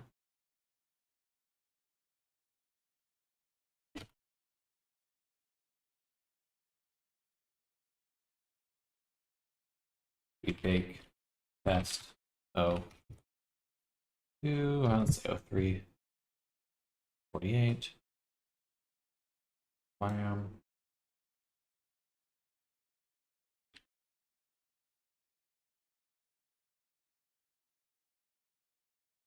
Okay, save. And now that we've done that, we have it selected. We can take the high poly, grab the low poly.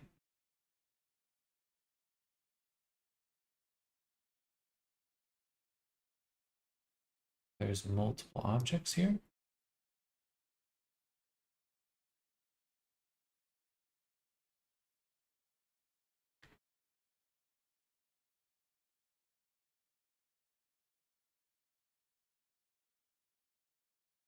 Weird. That's selected to active. We got our bake right here.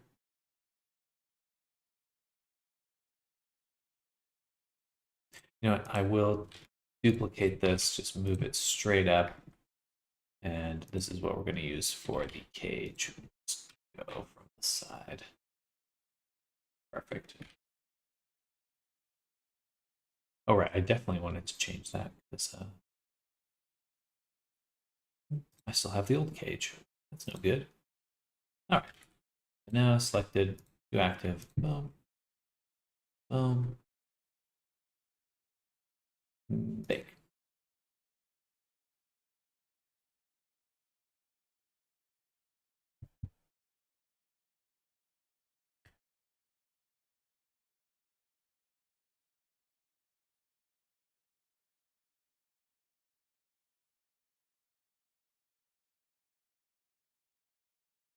All right, so taking a look here. Huh. Not quite what I mean, this looks good. We're still getting these weird banding. Is that just not enough samples? I do have denoise on. That could definitely be a part of it. You know what? I'm gonna switch this to bake normal, just to really see. Let's go bake again.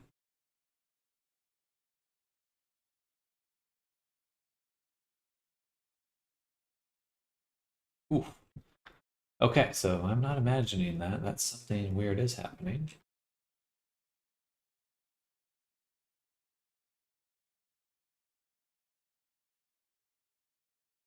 Interesting. Can I see that on these? I don't see that anywhere here. I don't see this segmentation.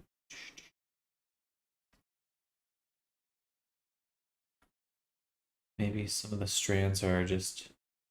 Ah, I do see that. Is that it? No. I can't be because that's selected to active.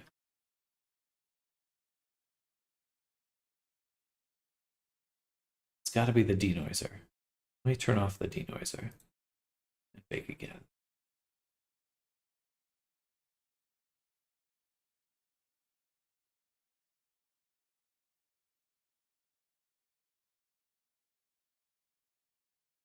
No change. Darn. Um, try ambient occlusion one more time. I don't think this is going to make a difference, but try once again.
Hmm. Okay, so let's actually take a little closer look at the geometry itself then. Obviously, we can see in here the segments. They're connected. There's no duplicates in here. Let's look at the normals.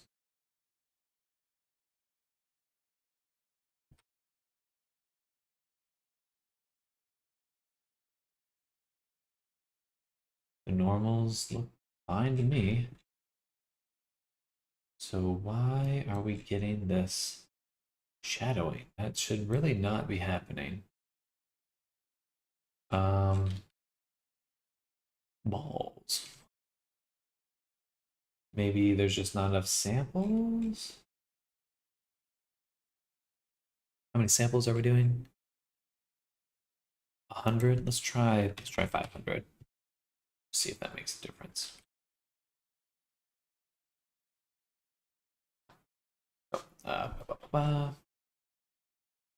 From here.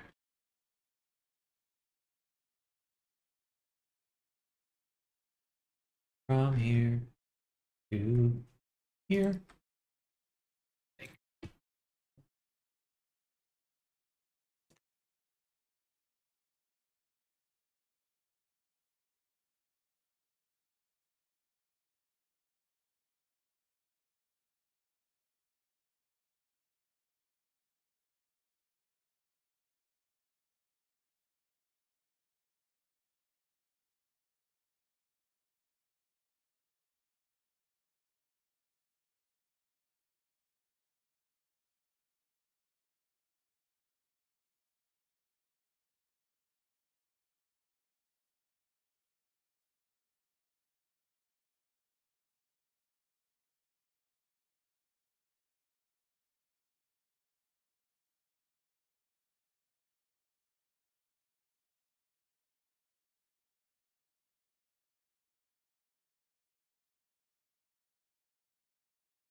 And nothing, no difference. Okay, that's a huge bummer. So why would that happen though? That's definitely not what the geometry, what's actually going on with the geometry. Maybe just reset the vectors. Still don't see any difference though.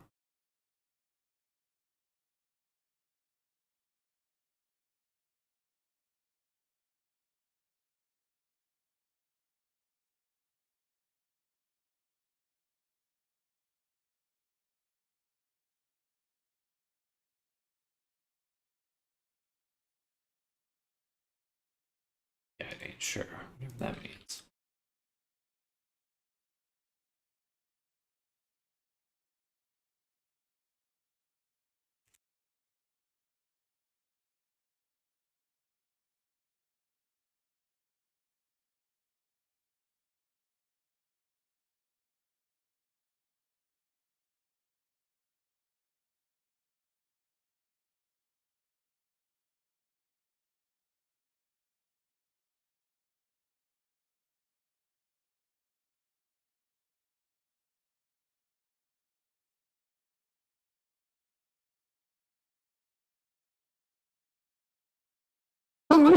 Excuse me. Let me look this up really quick. So, blender, baking, ambient occlusion, or broken normals, or banded normals.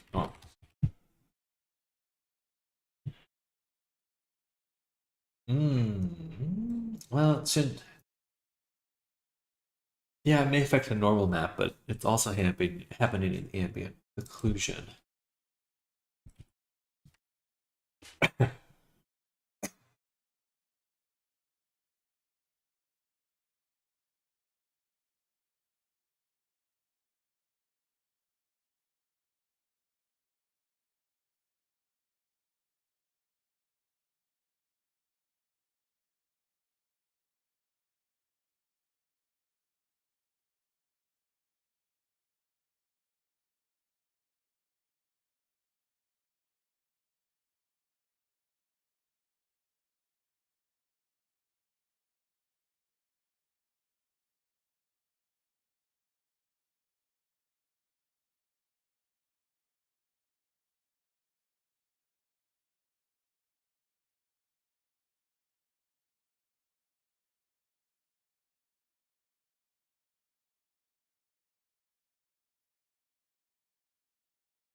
Then the other question is, does this apply to the texture well?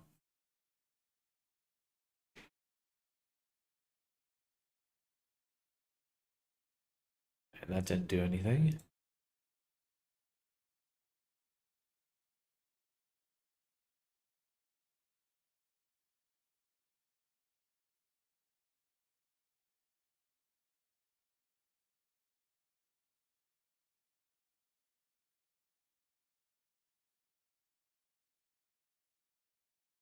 Hmm.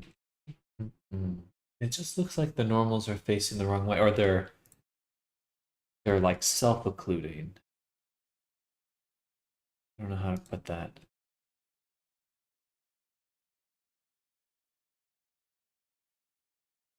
Okay, let's see if we can find one of the bands that I know for sure is doing this. Got this from the top.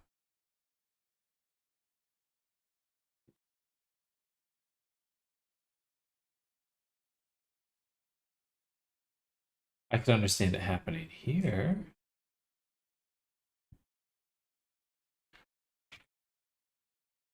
Oof.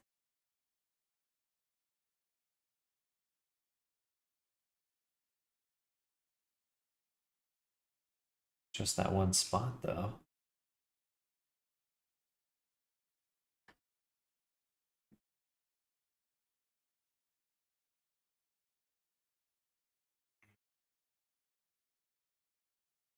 Huh.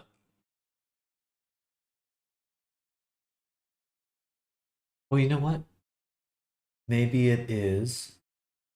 Gonna be jumping off. Have a good rest of your stream. Thank you, Jack. Enjoy your day. Thank you for coming by. We'll catch you soon. Gonna be in Resonite at some point this week. That's the plan, at least. Hope.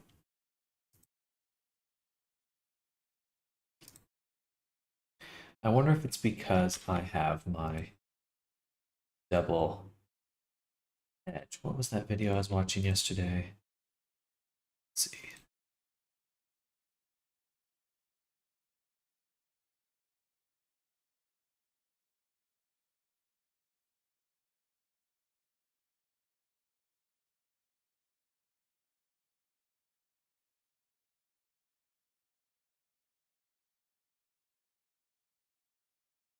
Oh.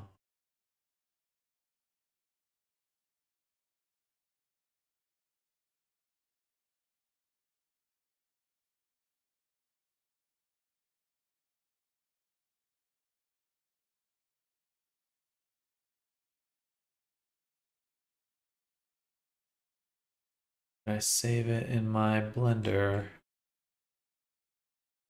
playlist.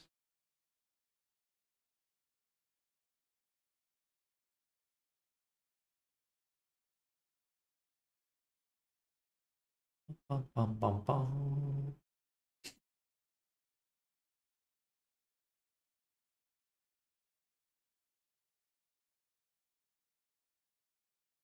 Come on, where is he? There we go.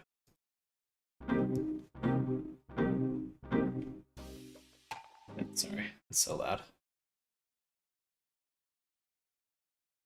Oh, but that is the creator, though.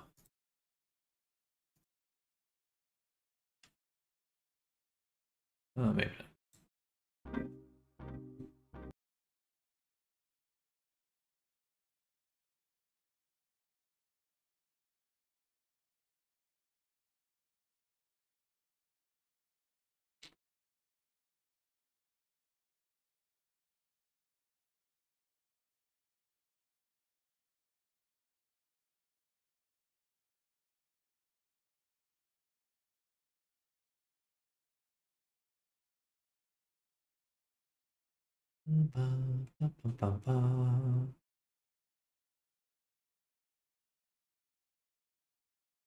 There we go.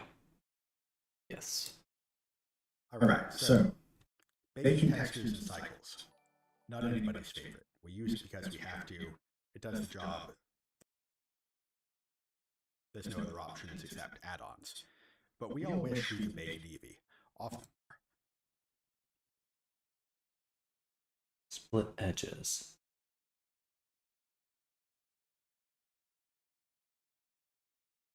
So I split the edges before. Because it's only splitting edges that need it. Okay, next problem. Some of these edges look weird, and that is actually because the mesh has been doubled up because I'm using the mirror modifier. If I turn it off, the problem goes away. Okay, so that's only for the mirror. We can now bevel weight. Well, I already have. All right, so he wants to go bevel weight. I guess I'm down with that. We'll just grab this and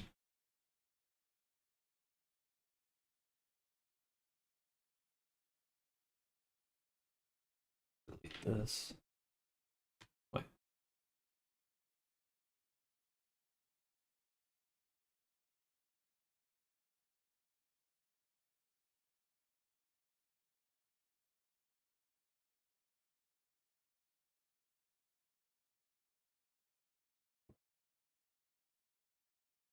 I could explain it too. There was another chunk of geometry there.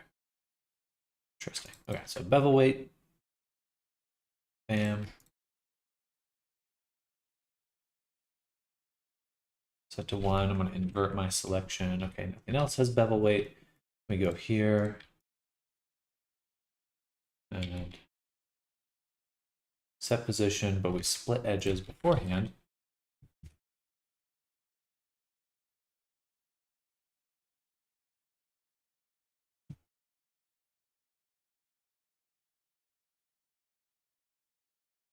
Oh, okay. All right. It definitely looks like there's a lot less hair now. That's interesting. I don't really need to re-export. No, let's do it. Re-export the geometry. Bam, subspader v2 into this one. And then the hair, we need to recreate again by going here, adding a geonodes, dropping in the curve.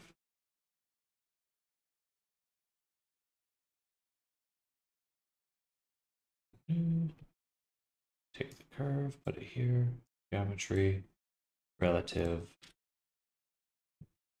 and apply. And so now this is what we export for the high poly. Just making sure it's that. Boom, save.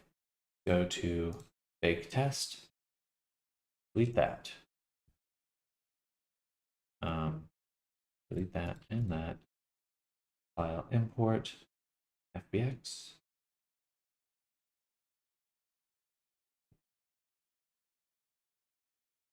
All right.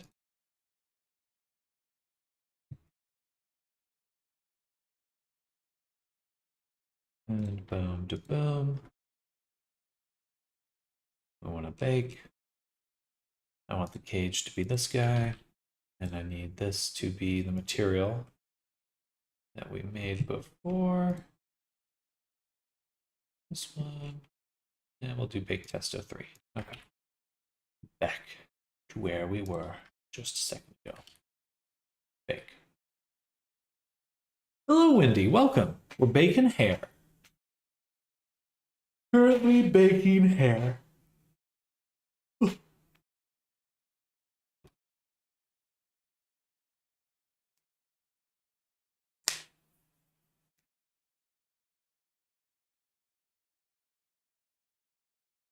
Huh.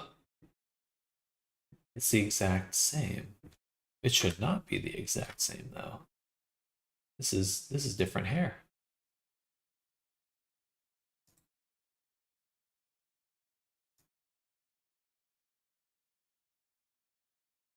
Why would it be the same?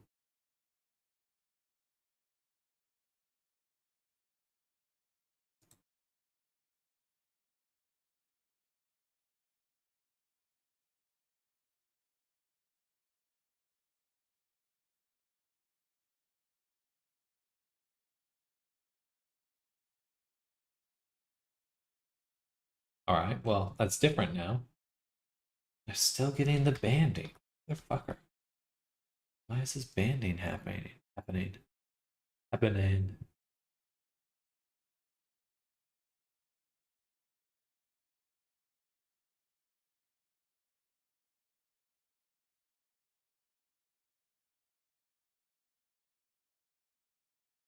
Maybe just because it's really thin. Let's take all of this and we're just gonna scale it up like a lot. And now we'll try this again.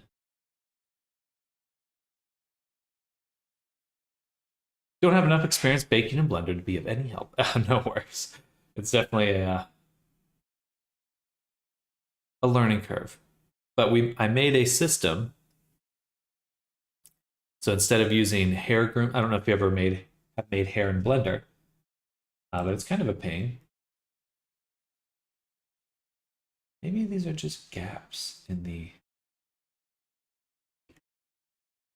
strands.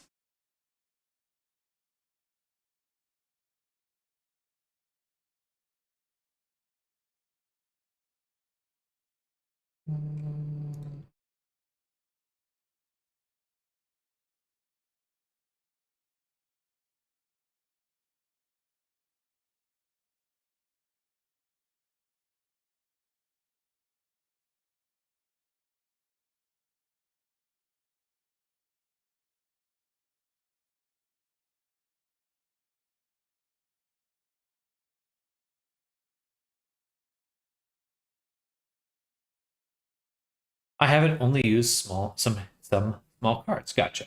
I'm looking to make. I made a system so I can make hair grooms really easily. Now I'm exploring how I can bake those hair strands because I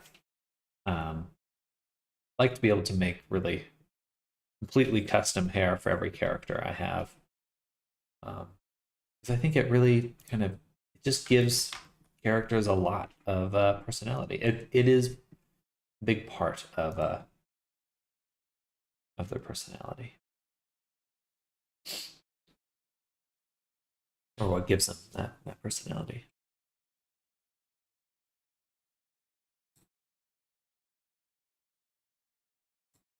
Or transmission.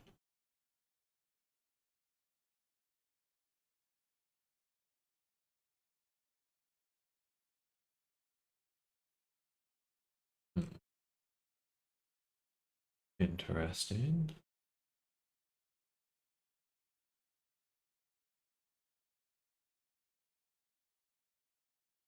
Hey. Hey.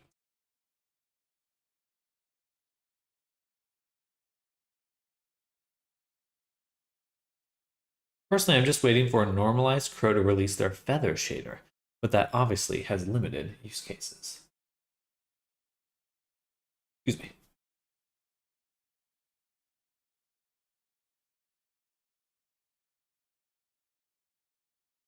Hmm.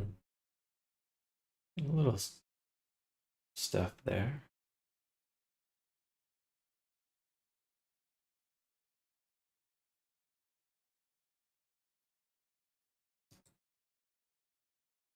If I bake the position and we still get that banding, then I know just generally something is actually super, super wrong. And no, overall, we got a little bit of weirdness. We got a little bit of weirdness.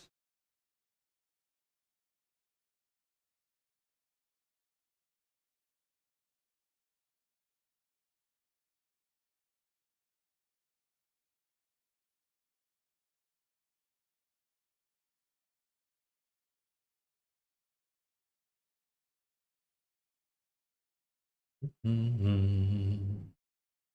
Mm-hmm. Mm-hmm.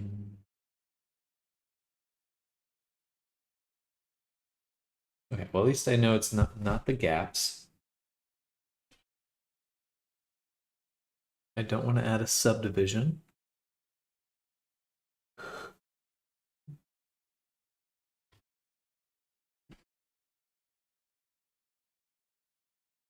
I've been doing some testing for that, making a very nice subtle bit of fluff texture to furry avatars.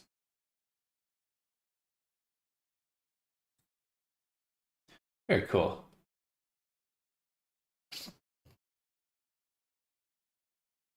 That is a lot of geometry. It looks great though. That is definitely.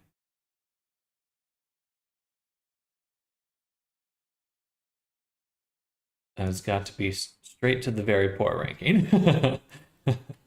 It seems reasonably performant. Sometimes the shaders are a good way to get around that.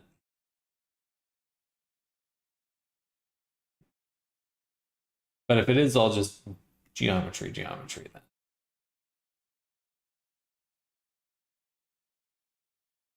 it's quite versed in optimization.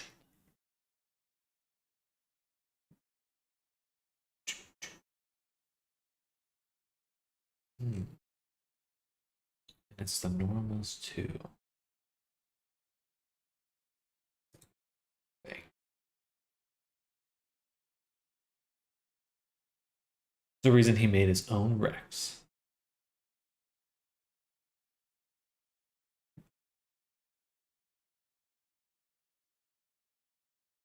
Like this. There's nothing about the normals that I'm seeing that would do this.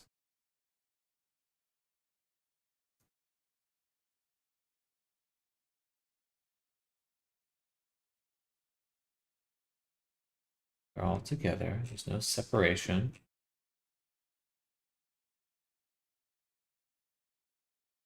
Um, I do have the Face orientation. That all looks good.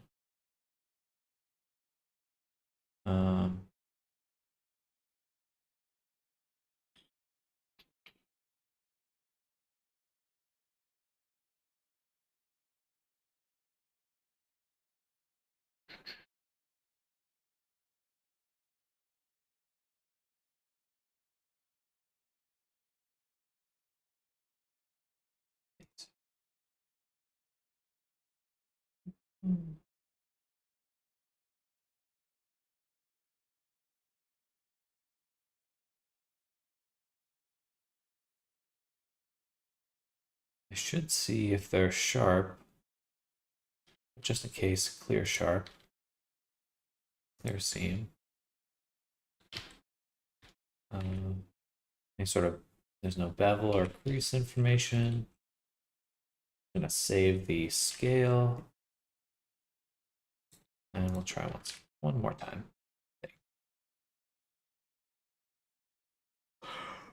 Hello, Sky. Good morning. Oh, excuse me. Nothing. Still busted.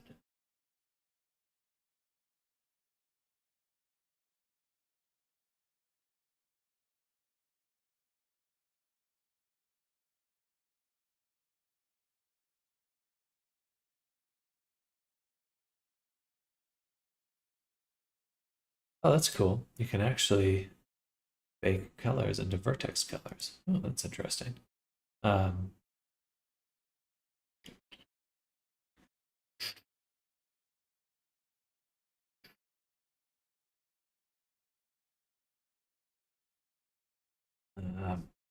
Blender, baking, ambient occlusion.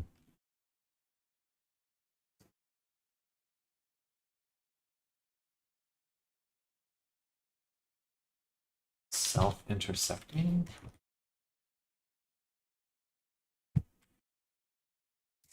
So you're making hair. It's a hair day. Yes, yes, we're trying to get that going. I put 20 sample textures on a Rex. Show off its commission work. VRChat believes it's only 21 megabytes of texture memory. So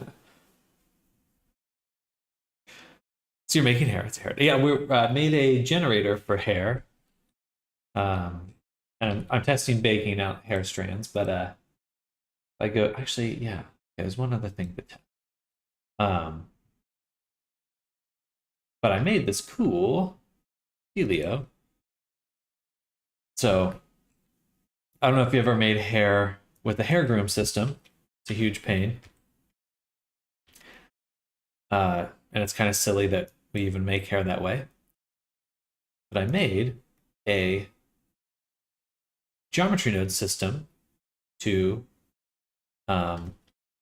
use meshes to do it. So now, hello, Resin. Heard hair is no longer a nightmare. Chat, is this true? It's less of a nightmare. But if I take this section here, it'll be a little bit easier to see. But now we can use geometry to make hair instead. And it's all physics. Ignore the hair noise. There we go. So, a little hard to see, but there's actually hair curves here. You can add your effects to them and all that jazz. Very nice. Very nice. But it should be a good good alternative to hair grooming systems. Does fading smooth have an influence on the baking? It's a good question.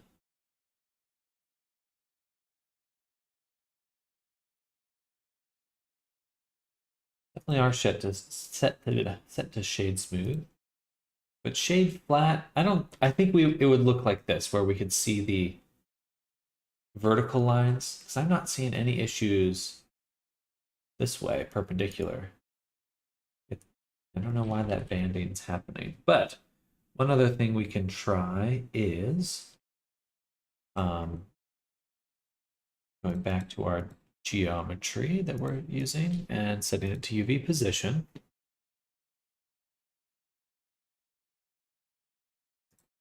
So I guess we'll try baking here really quick. It's giving the rewind VOD. It looks similar to how Yakuza makes it. I'm not familiar with Yakuza. And we'll mesh this, move it up. That could be the issue. It's just the geometry itself. Oh, of course, because I'm splitting it. And then I'm doing the UV position. Or no. Yeah, where is this coming? Oh, no, that's fine. Yeah. These are all fine. These are all fine. Yeah. Yeah. Okay. Yeah, that's working. I see what's going on. But instead of doing a curve, we just use the hair strand system we already have. Can I bake it this way?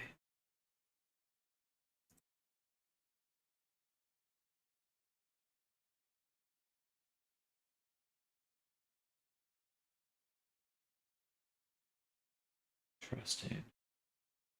Getting some doubling up here. Okay. Gotcha. So maybe that is the core issue right there. It's not. It's definitely the UV positioning that's actually the concern. Because if I put them here, everything's aligned properly. We get the nice taper bottom. Nothing's pointing the wrong way.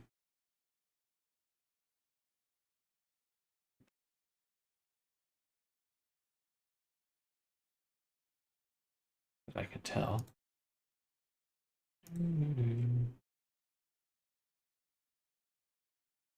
Oh, it's the duplicates. Bet there's duplicates just right on top of each other. Let's get rid of these. Let's add in a geonode for the mesh here. Go back to the geometry. UV position.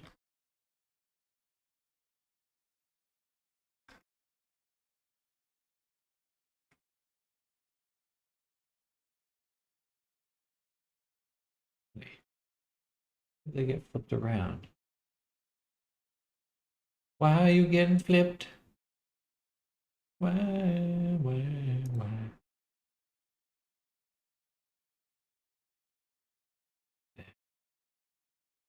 Yeah, we're turning it. Something about the UV positioning. No, it's the subdivision. Oh, interesting. Okay, that is good to know. Very good to know. Why would the subdivision be doing that?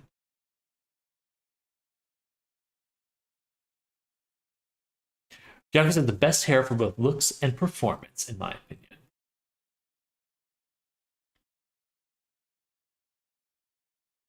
I wonder what engine they're using. And it does flip it.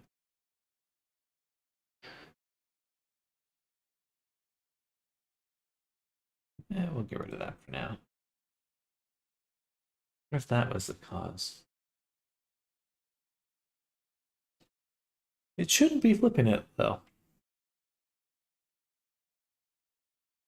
Because the root and tip vertex groups are what determine the direction, and those stay the same. Okay, let's just do this. Let's just make, without anything else, just the basic setup. Excuse me.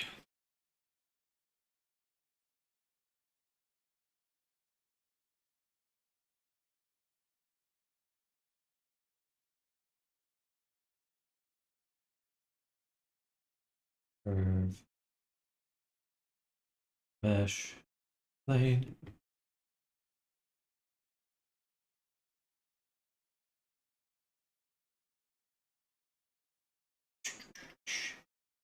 go. And then we'll apply, or no, relative, apply, go, export, bake test. We'll do hair 03 underscore high poly. Enter. Bam. Okay. Then we've got the cage.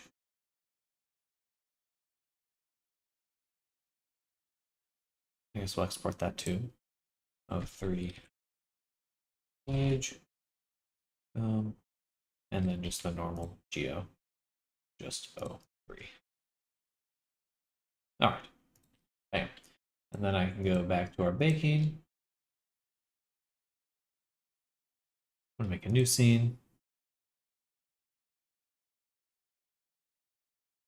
And import in those FBX files. Create haircards use this exact same method and then use curves to populate the head with them.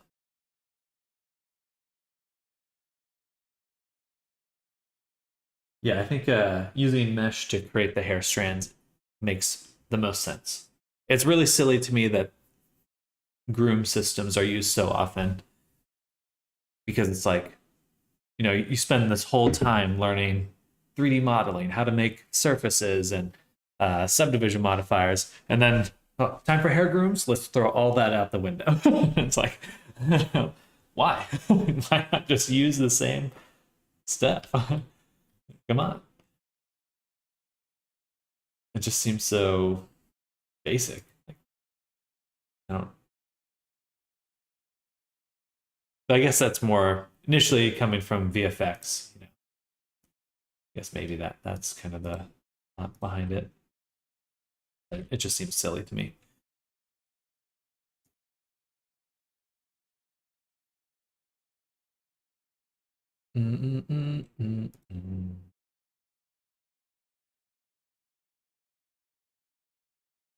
Okay. So this will just let us know, is the banding we're seeing from geometry or not? Or is it because of that subdivision modifier we had? I'm guessing it's a subdivision.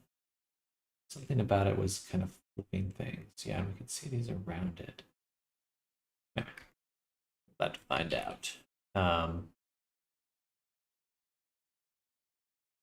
Just make sure our sampling will set to render object. Make. That should be good. Invalid cape object, same number as faces as the active object.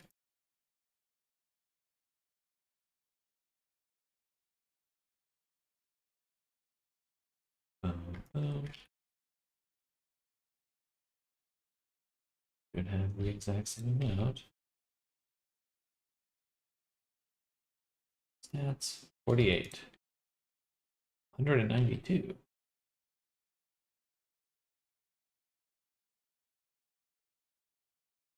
Oh, I see. All right, that's not that bad. Face. Or we'll have to use multi-res. Generate, multi-res, unsubdivide. Okay, there we go.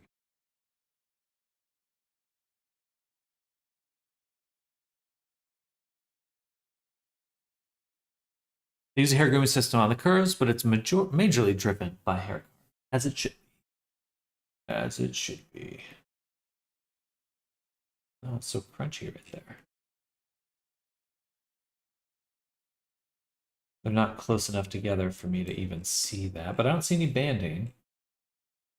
I don't see any banding. This is just the margins. Missing it.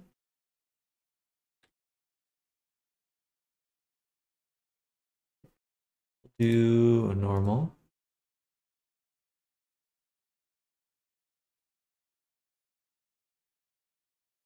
Yeah, we're still getting banding segmentation.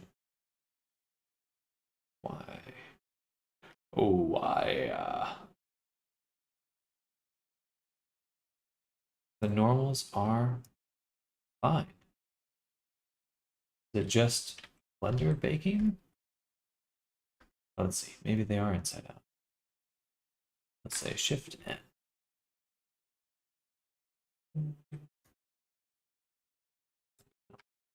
Definitely fine.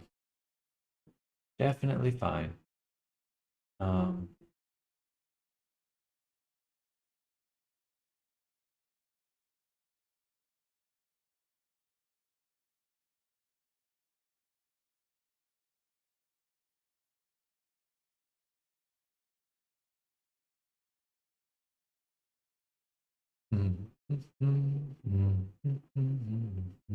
know.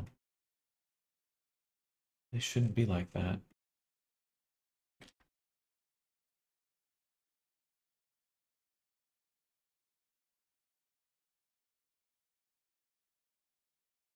Multi-res is weirdly a thing I barely touch, but sometimes I'm prepping.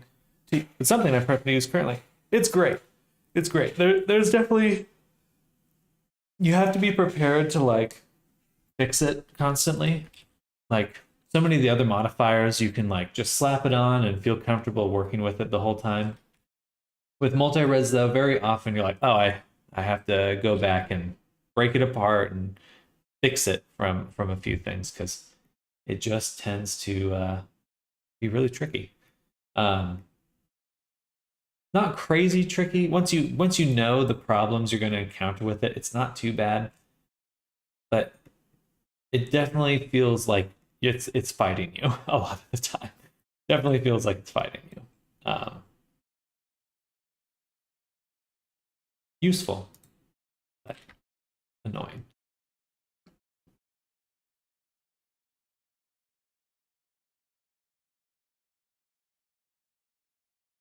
My guess is this is happening because there's just not enough geometry. So if I went here and let's just say we added like 14 edge loops there, 14 here, we just did this for the whole like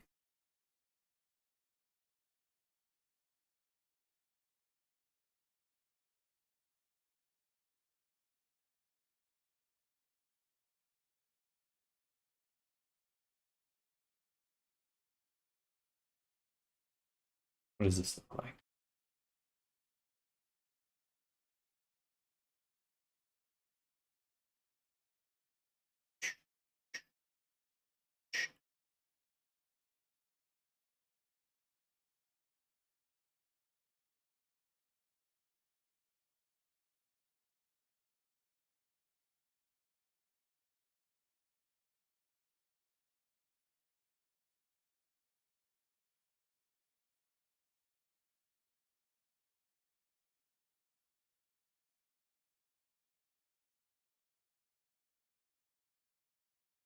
And voila.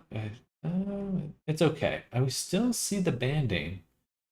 It's better, but that's it. Why is there's nothing next to it. There's no duplicates. Like that would be my thought, is that this is just there's some duplicate object in here. There's none.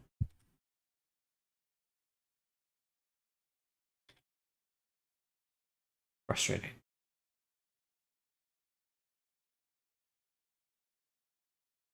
Turning up the sample count didn't help.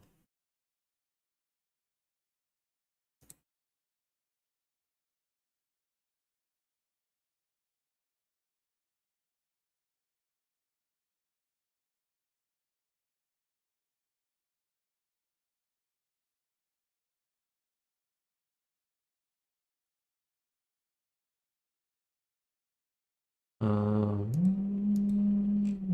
know. This is definitely annoying. I bet if I baked it in Substance Painter, I wouldn't have these issues. I bet you, but I don't have Substance Painter anymore.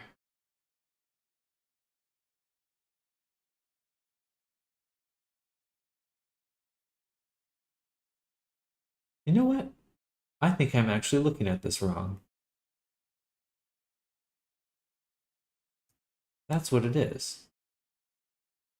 Okay, these are the strands. No, because it showed up in the, well, I don't know, because this is the strand right here. This is the strand.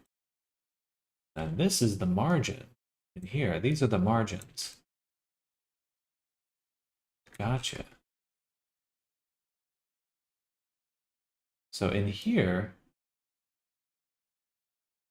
things are actually looking pretty good. Just they're just so thin.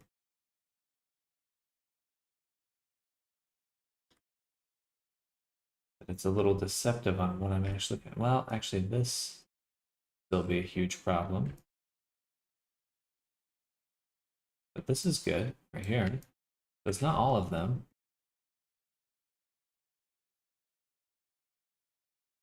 This weird chunk here. No good.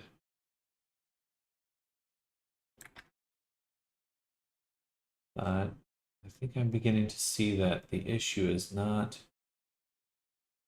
baking, it's my interpretation of what I'm looking at.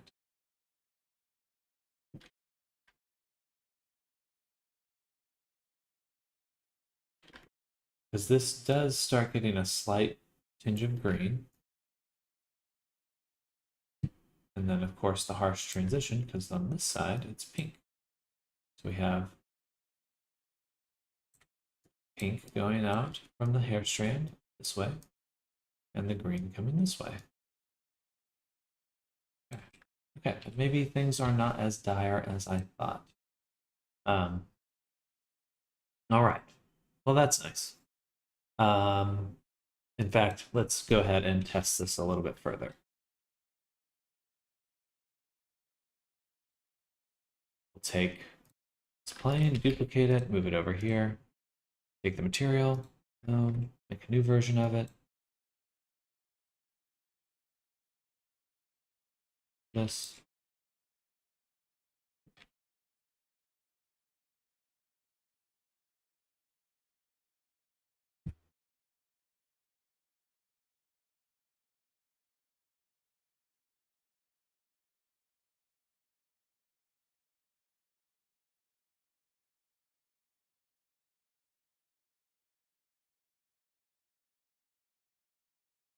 This should be a normal map.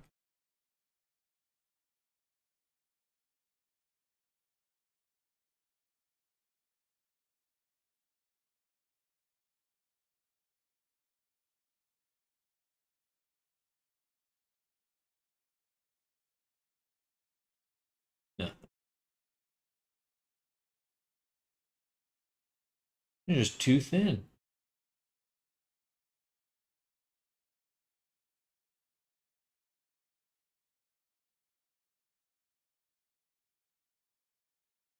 Or I put it into the normal. I should have put it into a normal.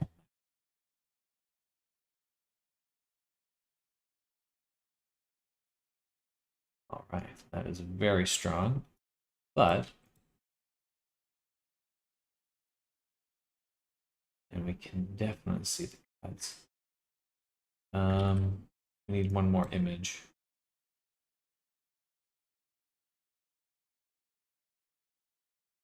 Let me go back to the baker right here.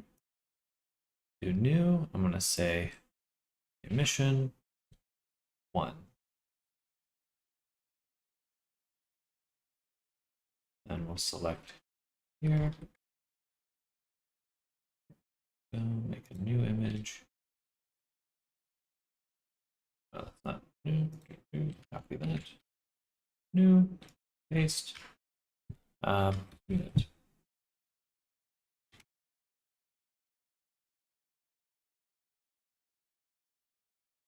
Whoa.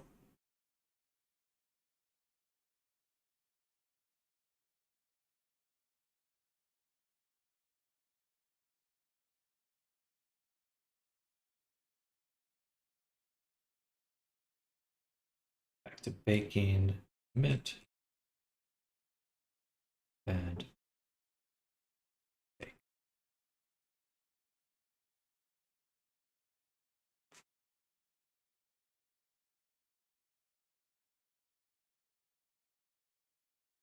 margins. Funny. Fucking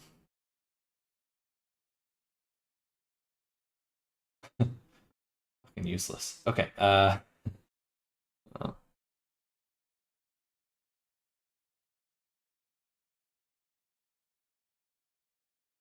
I thought I turned off alpha.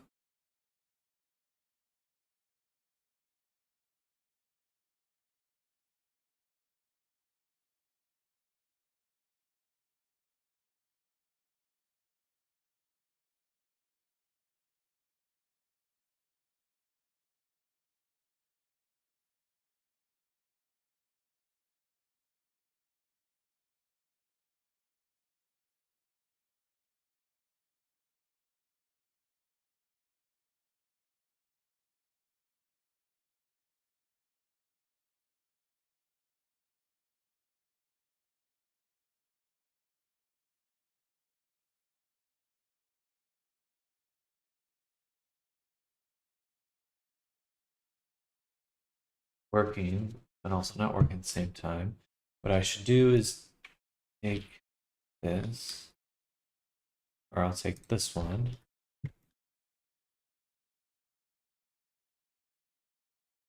Get a new material. It has no emission. And we'll combine it with the strands. This. I'll make it darker. Well, so now my big to active should fill in the background.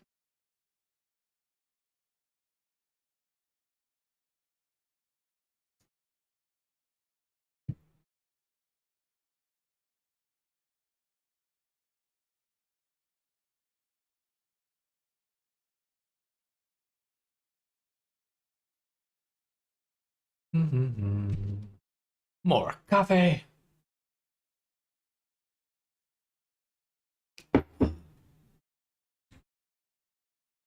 Ooh, all right.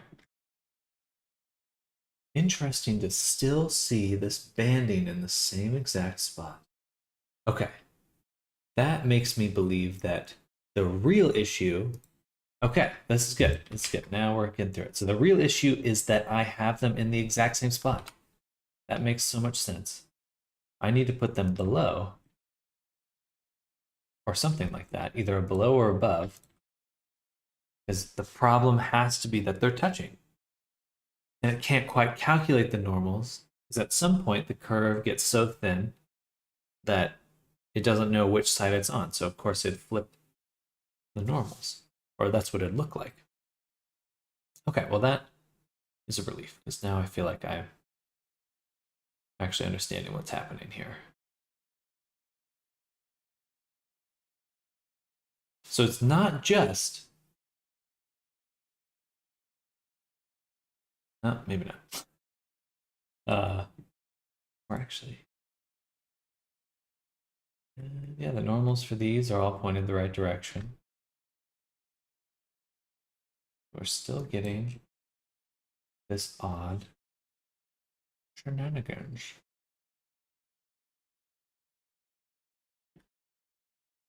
Interesting. Look how soft it is here, and then it's just not soft at all. Okay, so maybe we take the plane we're baking from, we'll move it, or maybe move the cage as low as possible. So we've got cage here, what we're baking to right below it, and everything else in between. So boom, boom. Try that.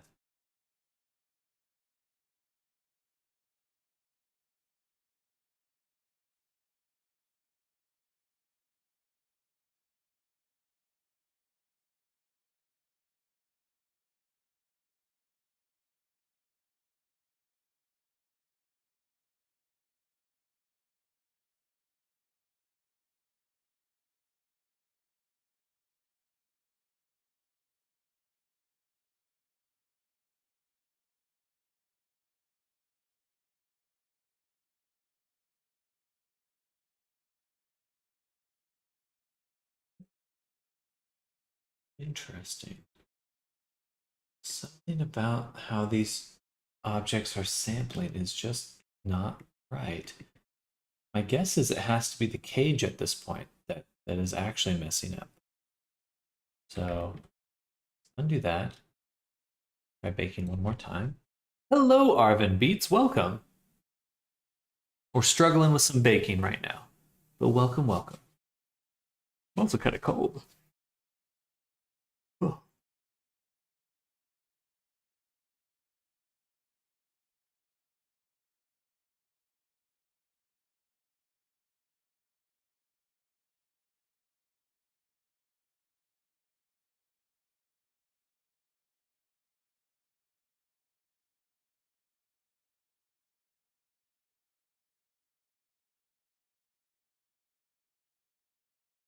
There's coding in Blender too. Oh, absolutely.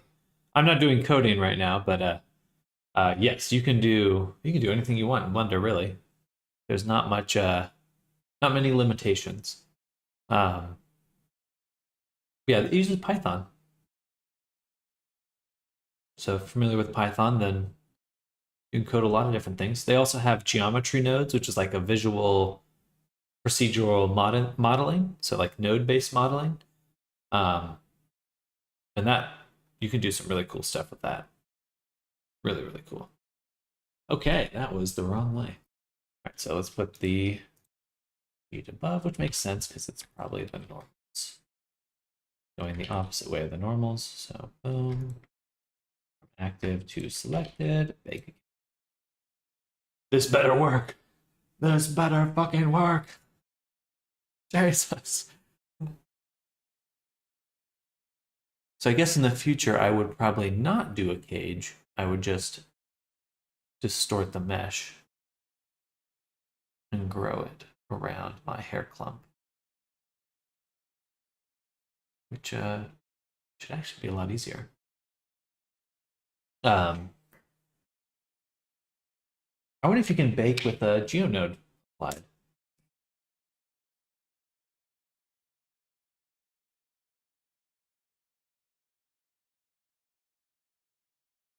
Sorry, I'm just thinking of so many different things I want to do now.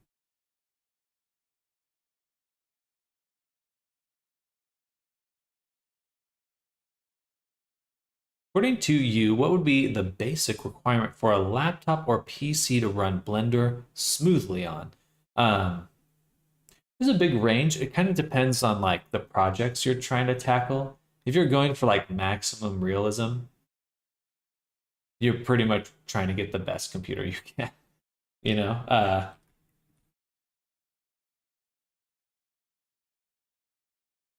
interesting. It's not aliased at all, except or it's not anti-aliased. But I don't see the segmentation anymore, so that's good. I'm gonna try ambient occlusion now, or let's do normal. Switch this to the other map. And try baking that. But generally, you can kind of think about it as what kind of games you want to run, because it really gaming hardware and like development hardware super similar, because gaming is what has pushed the quality um,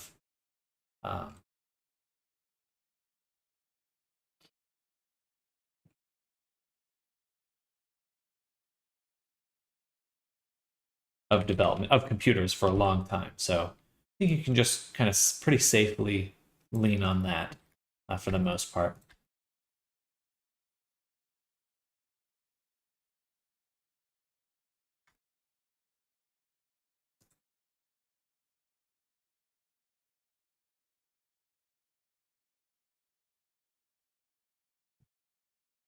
I would think just like, what kind of game do you want to run, and look up that game. So you got, 2 for 1 there. You get a get a good gaming computer and a good computer for development.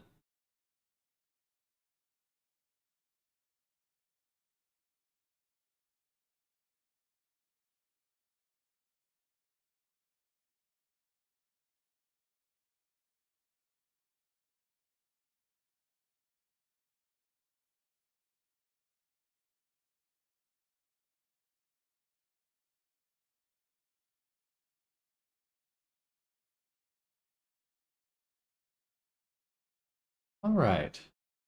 We're so close to really figuring it out, but we're still getting these little bumpies right here.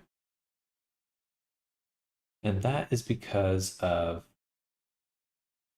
the long distances between the vertices. There's just not not a uniform amount of geometry.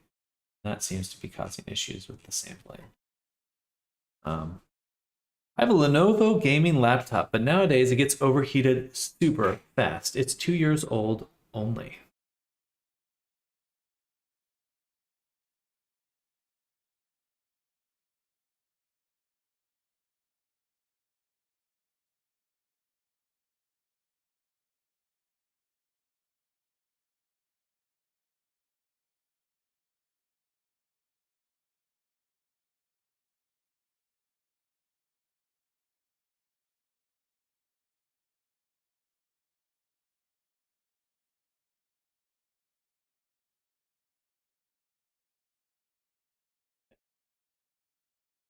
That's right. I would just give Blender a shot. You know, if you haven't downloaded it yet and played around with it, I think that you'll get a good feel for it really quick. But it is pretty similar to a game. The only difference is it's like you get to choose how much is in that game. So the more you add, the more geometry you add, the more textures you add, the slower it's going to go. But you can kind of feel out that middle ground for whatever hardware you're on. It'll let you. You'll certainly find the upper bound very quickly. Fiverr or Upwork, choose one. I've done both, and I would say you're better off in other communities. You shouldn't need to, uh, I don't like taxes, and you're getting taxed twice. You're getting taxed by Fiverr or Upwork, and then you're getting taxed by your government. So I would say, interesting. This outline mirrors almost exactly what I'm seeing in. Funny. They're just too thin. The strands are too thin. So I get most of my commission work from VRChat, the VRChat community, and that's where a lot of my work is geared towards VR. Resonite, VRChat. I suppose eventually Roblox will be a big part of that, and Fortnite too. I think that it's better to find a community than a service. If you can offer value to a community, you're much more likely to find sustainable work. So like, because communities, unlike Fiverr or Upwork, communities have needs, like very large needs. They want a lot of one type of thing. Fiverr, Upwork, you're going to be constantly juggling between like, what does this client want, or what does that client want? And you kind of have to adapt a lot. Whereas with a large community, you can kind of consolidate your focus on like, I want to be really good at offering this kind of value to this community. So I would take a look there. I think VRChat always has a need for avatars and worlds. There's always edits that need to be done. There's always textures to be made. And this is true outside of VRChat too. If you look at Roblox, there's large communities there. Second Life, Fortnite, especially now that Fortnite's come out with the thing, and even outside of like making content for games, if you focused, like, imagine you want to be an illustrator. If you just focused on doing commissions for World of Warcraft characters and you focused on that community first, you'd probably be pretty well off. And there are people who make it quite big just within that community because they're giving a community what it wants. And I think that's a perspective that's helped me a lot more than trying to appease random clients that have so many different wants and desires. Like, you're really just juggling so many different things. How do you pitch your work? Like straight up on email, social media, or in person? Portfolio is all that matters. Well, two things. First is the streaming that I'm doing right now really helps because people know I'm real. I'm not like, and I'm not just like contacting people. People can find me, or when I contact people, they can see that I've been doing this thing. I actually am doing this thing that I want to do for them. And then the other thing is just having a portfolio that's going to get interest. For VR chat, there's a lot of discords you can contact people in. But yeah, it's like first is focusing on a community and then finding where that community hangs out. Where are they? Where if you were a part of that community, where would you go to get more involved in that community? I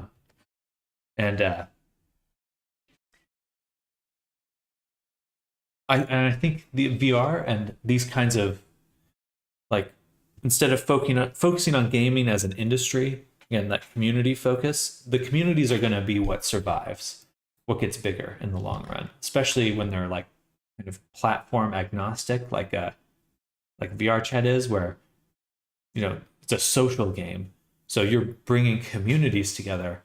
Even if VR chat exploded, that community might survive and move to a different game or something like that, which is kind of cool. A little bit more, compared to some of the problems I'm seeing in the industry right now. It seems a little bit nicer, to be honest. It's like VR chat. Are you working within the company or like with groups / use of VR chat? Individuals only. And that's what I'd recommend. That's what I prefer, I should say. That's not what I'm going to recommend. That's just what I prefer. There's a lot of stability working with companies. But frankly, I don't like managers. I would much rather prefer to work with people. I like people. I don't like bosses. VR chat is 99% user created content. Yeah, if you're unfamiliar with VR chat, it's a free game and you can play on desktop. Just hop in, go look around, and you'll see really quick kind of. And it's a wild world. I mean, be prepared for chaos, but very condensed form of the internet. Potent.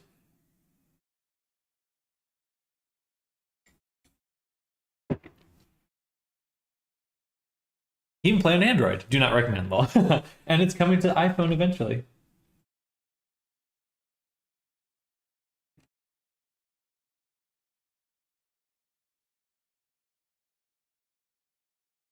Okay, this should be a good amount of geometry now.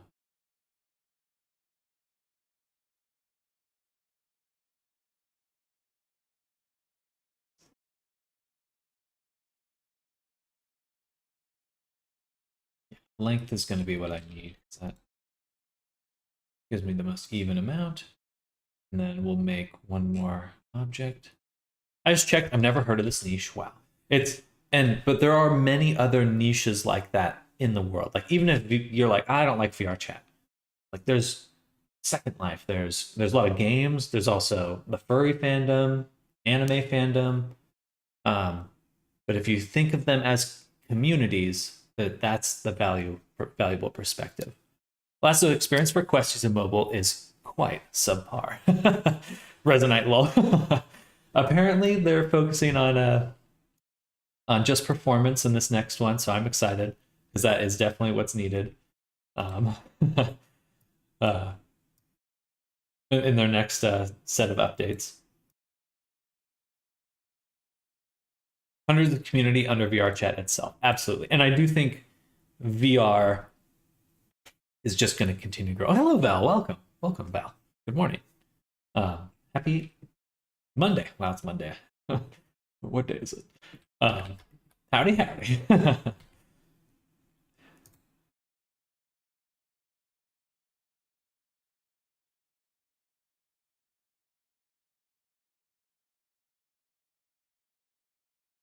What are your plans / strategies for working with AI as it's getting more advanced? I have used ChatGPT frequently to help me make scripts and things to speed up my workflow. If I have to do something 100, if I have to do something 10 times, that's probably a good place for AI to fill in or use AI to make a better process. So that's kind of how I look at it right now. I don't think any of the 3D art that they're making is, it's not production ready. You might be able to make some interesting like tests out of it, but I've found that a lot of the AI models are very brittle when I want something specific. If I want something very general, like a barrel, then it's probably fine.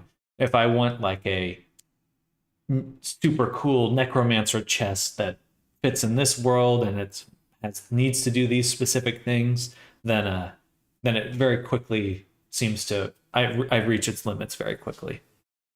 When AI can make good UV layouts, I'll start paying more attention to it. Yeah, exactly, yeah. But I think in terms of how I think of it like a tool, and as long as it's useful, then I can see using it. The only thing that bugs me out about the AI stuff is the weird fanaticism people have with like the death of the artist. Like, oh, I can't wait for artists to get replaced. That upsets me, and I think is totally unnecessary. But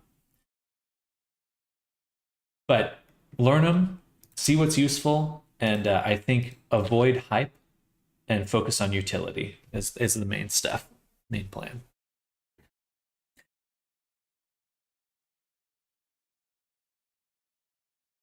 Not great yet, but it makes for nice repetitive objects I don't really want to make myself. Exactly. And right now you have to adapt so much of your workflow to make the AI tools really work that it's like, I want AI to help me push what I'm doing. I don't want to have to change what I'm doing to push the AI along. Excuse me.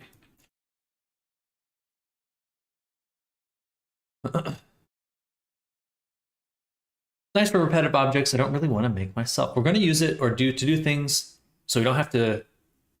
I want it to do the grunt work almost nobody enjoys. Exactly. It's like, do you really want to take your cadre of artists and have them just make grass and stuff like that? Certainly they can bring those things to life, but like, it should take care of the low level priorities. And that's exactly where it's going to start.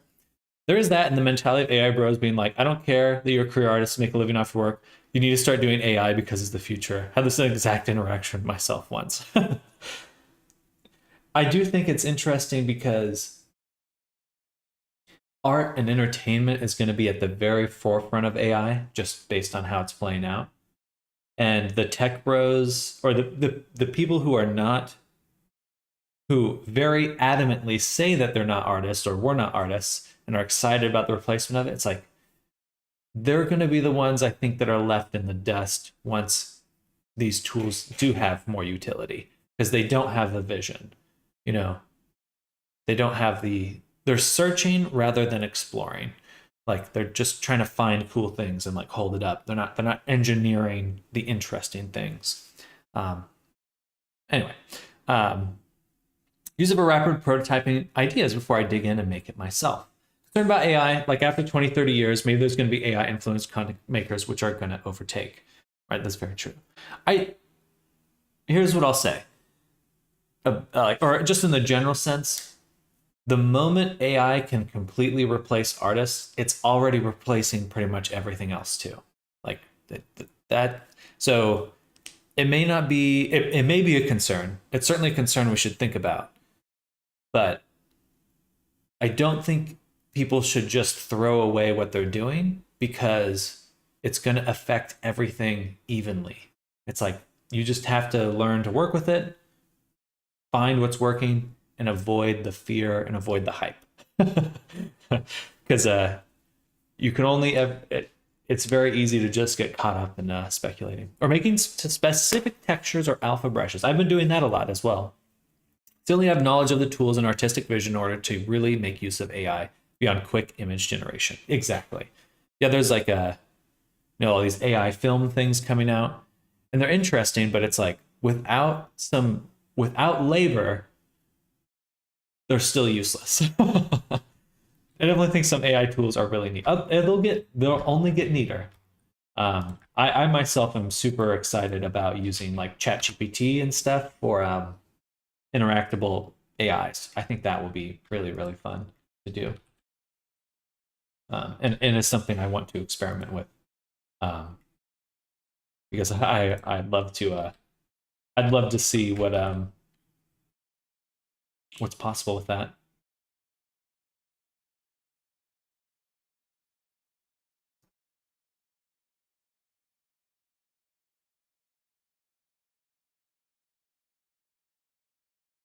Did I export that previous one? I don't know if I did. I did. Okay, perfect. All these tech demos aren't doing the pro AI crowd any favors, to be honest. People sharing AI work seem to focus so hard trying to make the art and animation better instead of actually working on the useful background stuff. That's boring and doesn't generate clicks. I think a few companies that rush to replace work with AI have needed to roll back because they're not capable of doing everything needed. Tool folks, not a replacement. I mean, there was one AI company where Rodin AI. It's like they were claiming that they could offer generative AI services, and it just turned out that they were doing they were just outsourcing work to people. Meanwhile, media companies are raking it in all over the controversy. Yeah, it'll be interesting. And just outside of the AI stuff, just in general, where I think entertainment itself is going, I kind of think of it as like a keyhole moment where there's so much stuff all the time where it's trying to fill up like every aspect of your free time, not in like a insidious way. That's just the nature of having so much stuff. Like you imagine books, and like you can't read all the books, you can't watch all the movies, you can't watch all the shows, listen to all the podcasts. It's just literally impossible. So how does that become more relevant to you? It's just going to get more and more and more and more personal. And so I think eventually to the point where like movies and it'll just be stuff you do with people. It's not that you're going to be making the next movie, the next biggest movie that everyone's going to watch. You're going to be making movies with your friends. You're going to be you're going to be taking those tools and like doing things in real time with people. And it's going to go from really impersonal to more and more and more personal till it goes through this keyhole moment and you're just making stuff with each other. That's where I think it's going. A friend of mine that works on MGM said they replaced their security guard with an AI and it locked everyone in.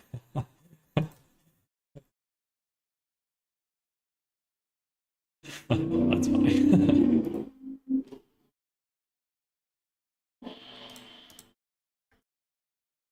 All right, we'll do one more little bake here, little bakerino. And let's see how these normals come out.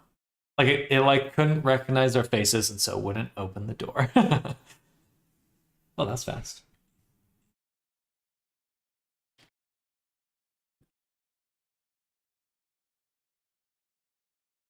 Huh. Just doesn't really seem to pick up the normals here. This is the strand right here. I guess a 2K image is just too small.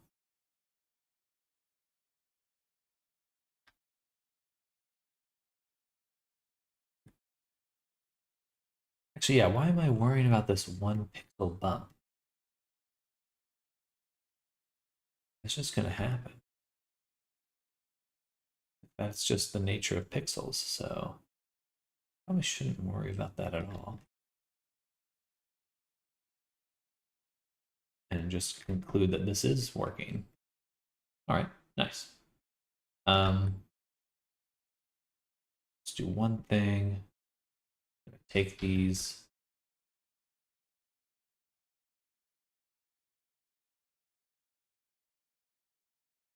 Do something like that so we can get some ambient occlusion and I can test that big. Boom, boom, boom. We'll overwrite this one. No, we'll overwrite this one. And I want to bake the ambient occlusion. Anyway, I can go on, but I do think I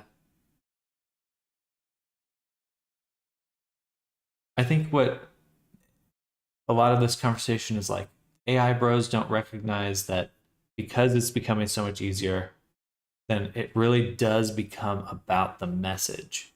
And like art direction is even more important because you have a bunch of good looking stuff out there, but if you can't polish a turd, like you can't, like if it could be the most visually stunning turd you've ever seen in your life, and people are not going to be that interested in it if it doesn't give them anything. If they can't relate to it, then there's no point.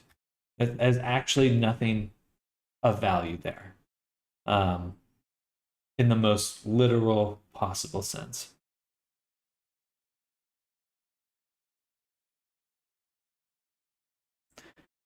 Can polish a dinosaur turd. That's true. Yeah.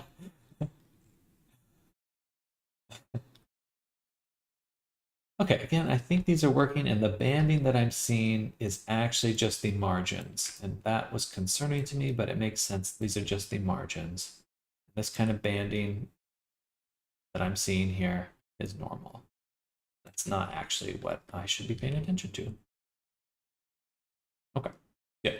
All right, I think I've solved my baking woes for now.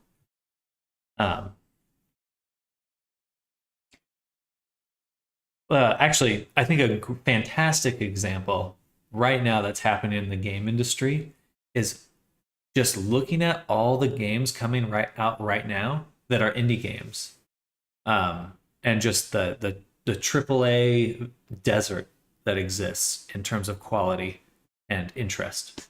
Like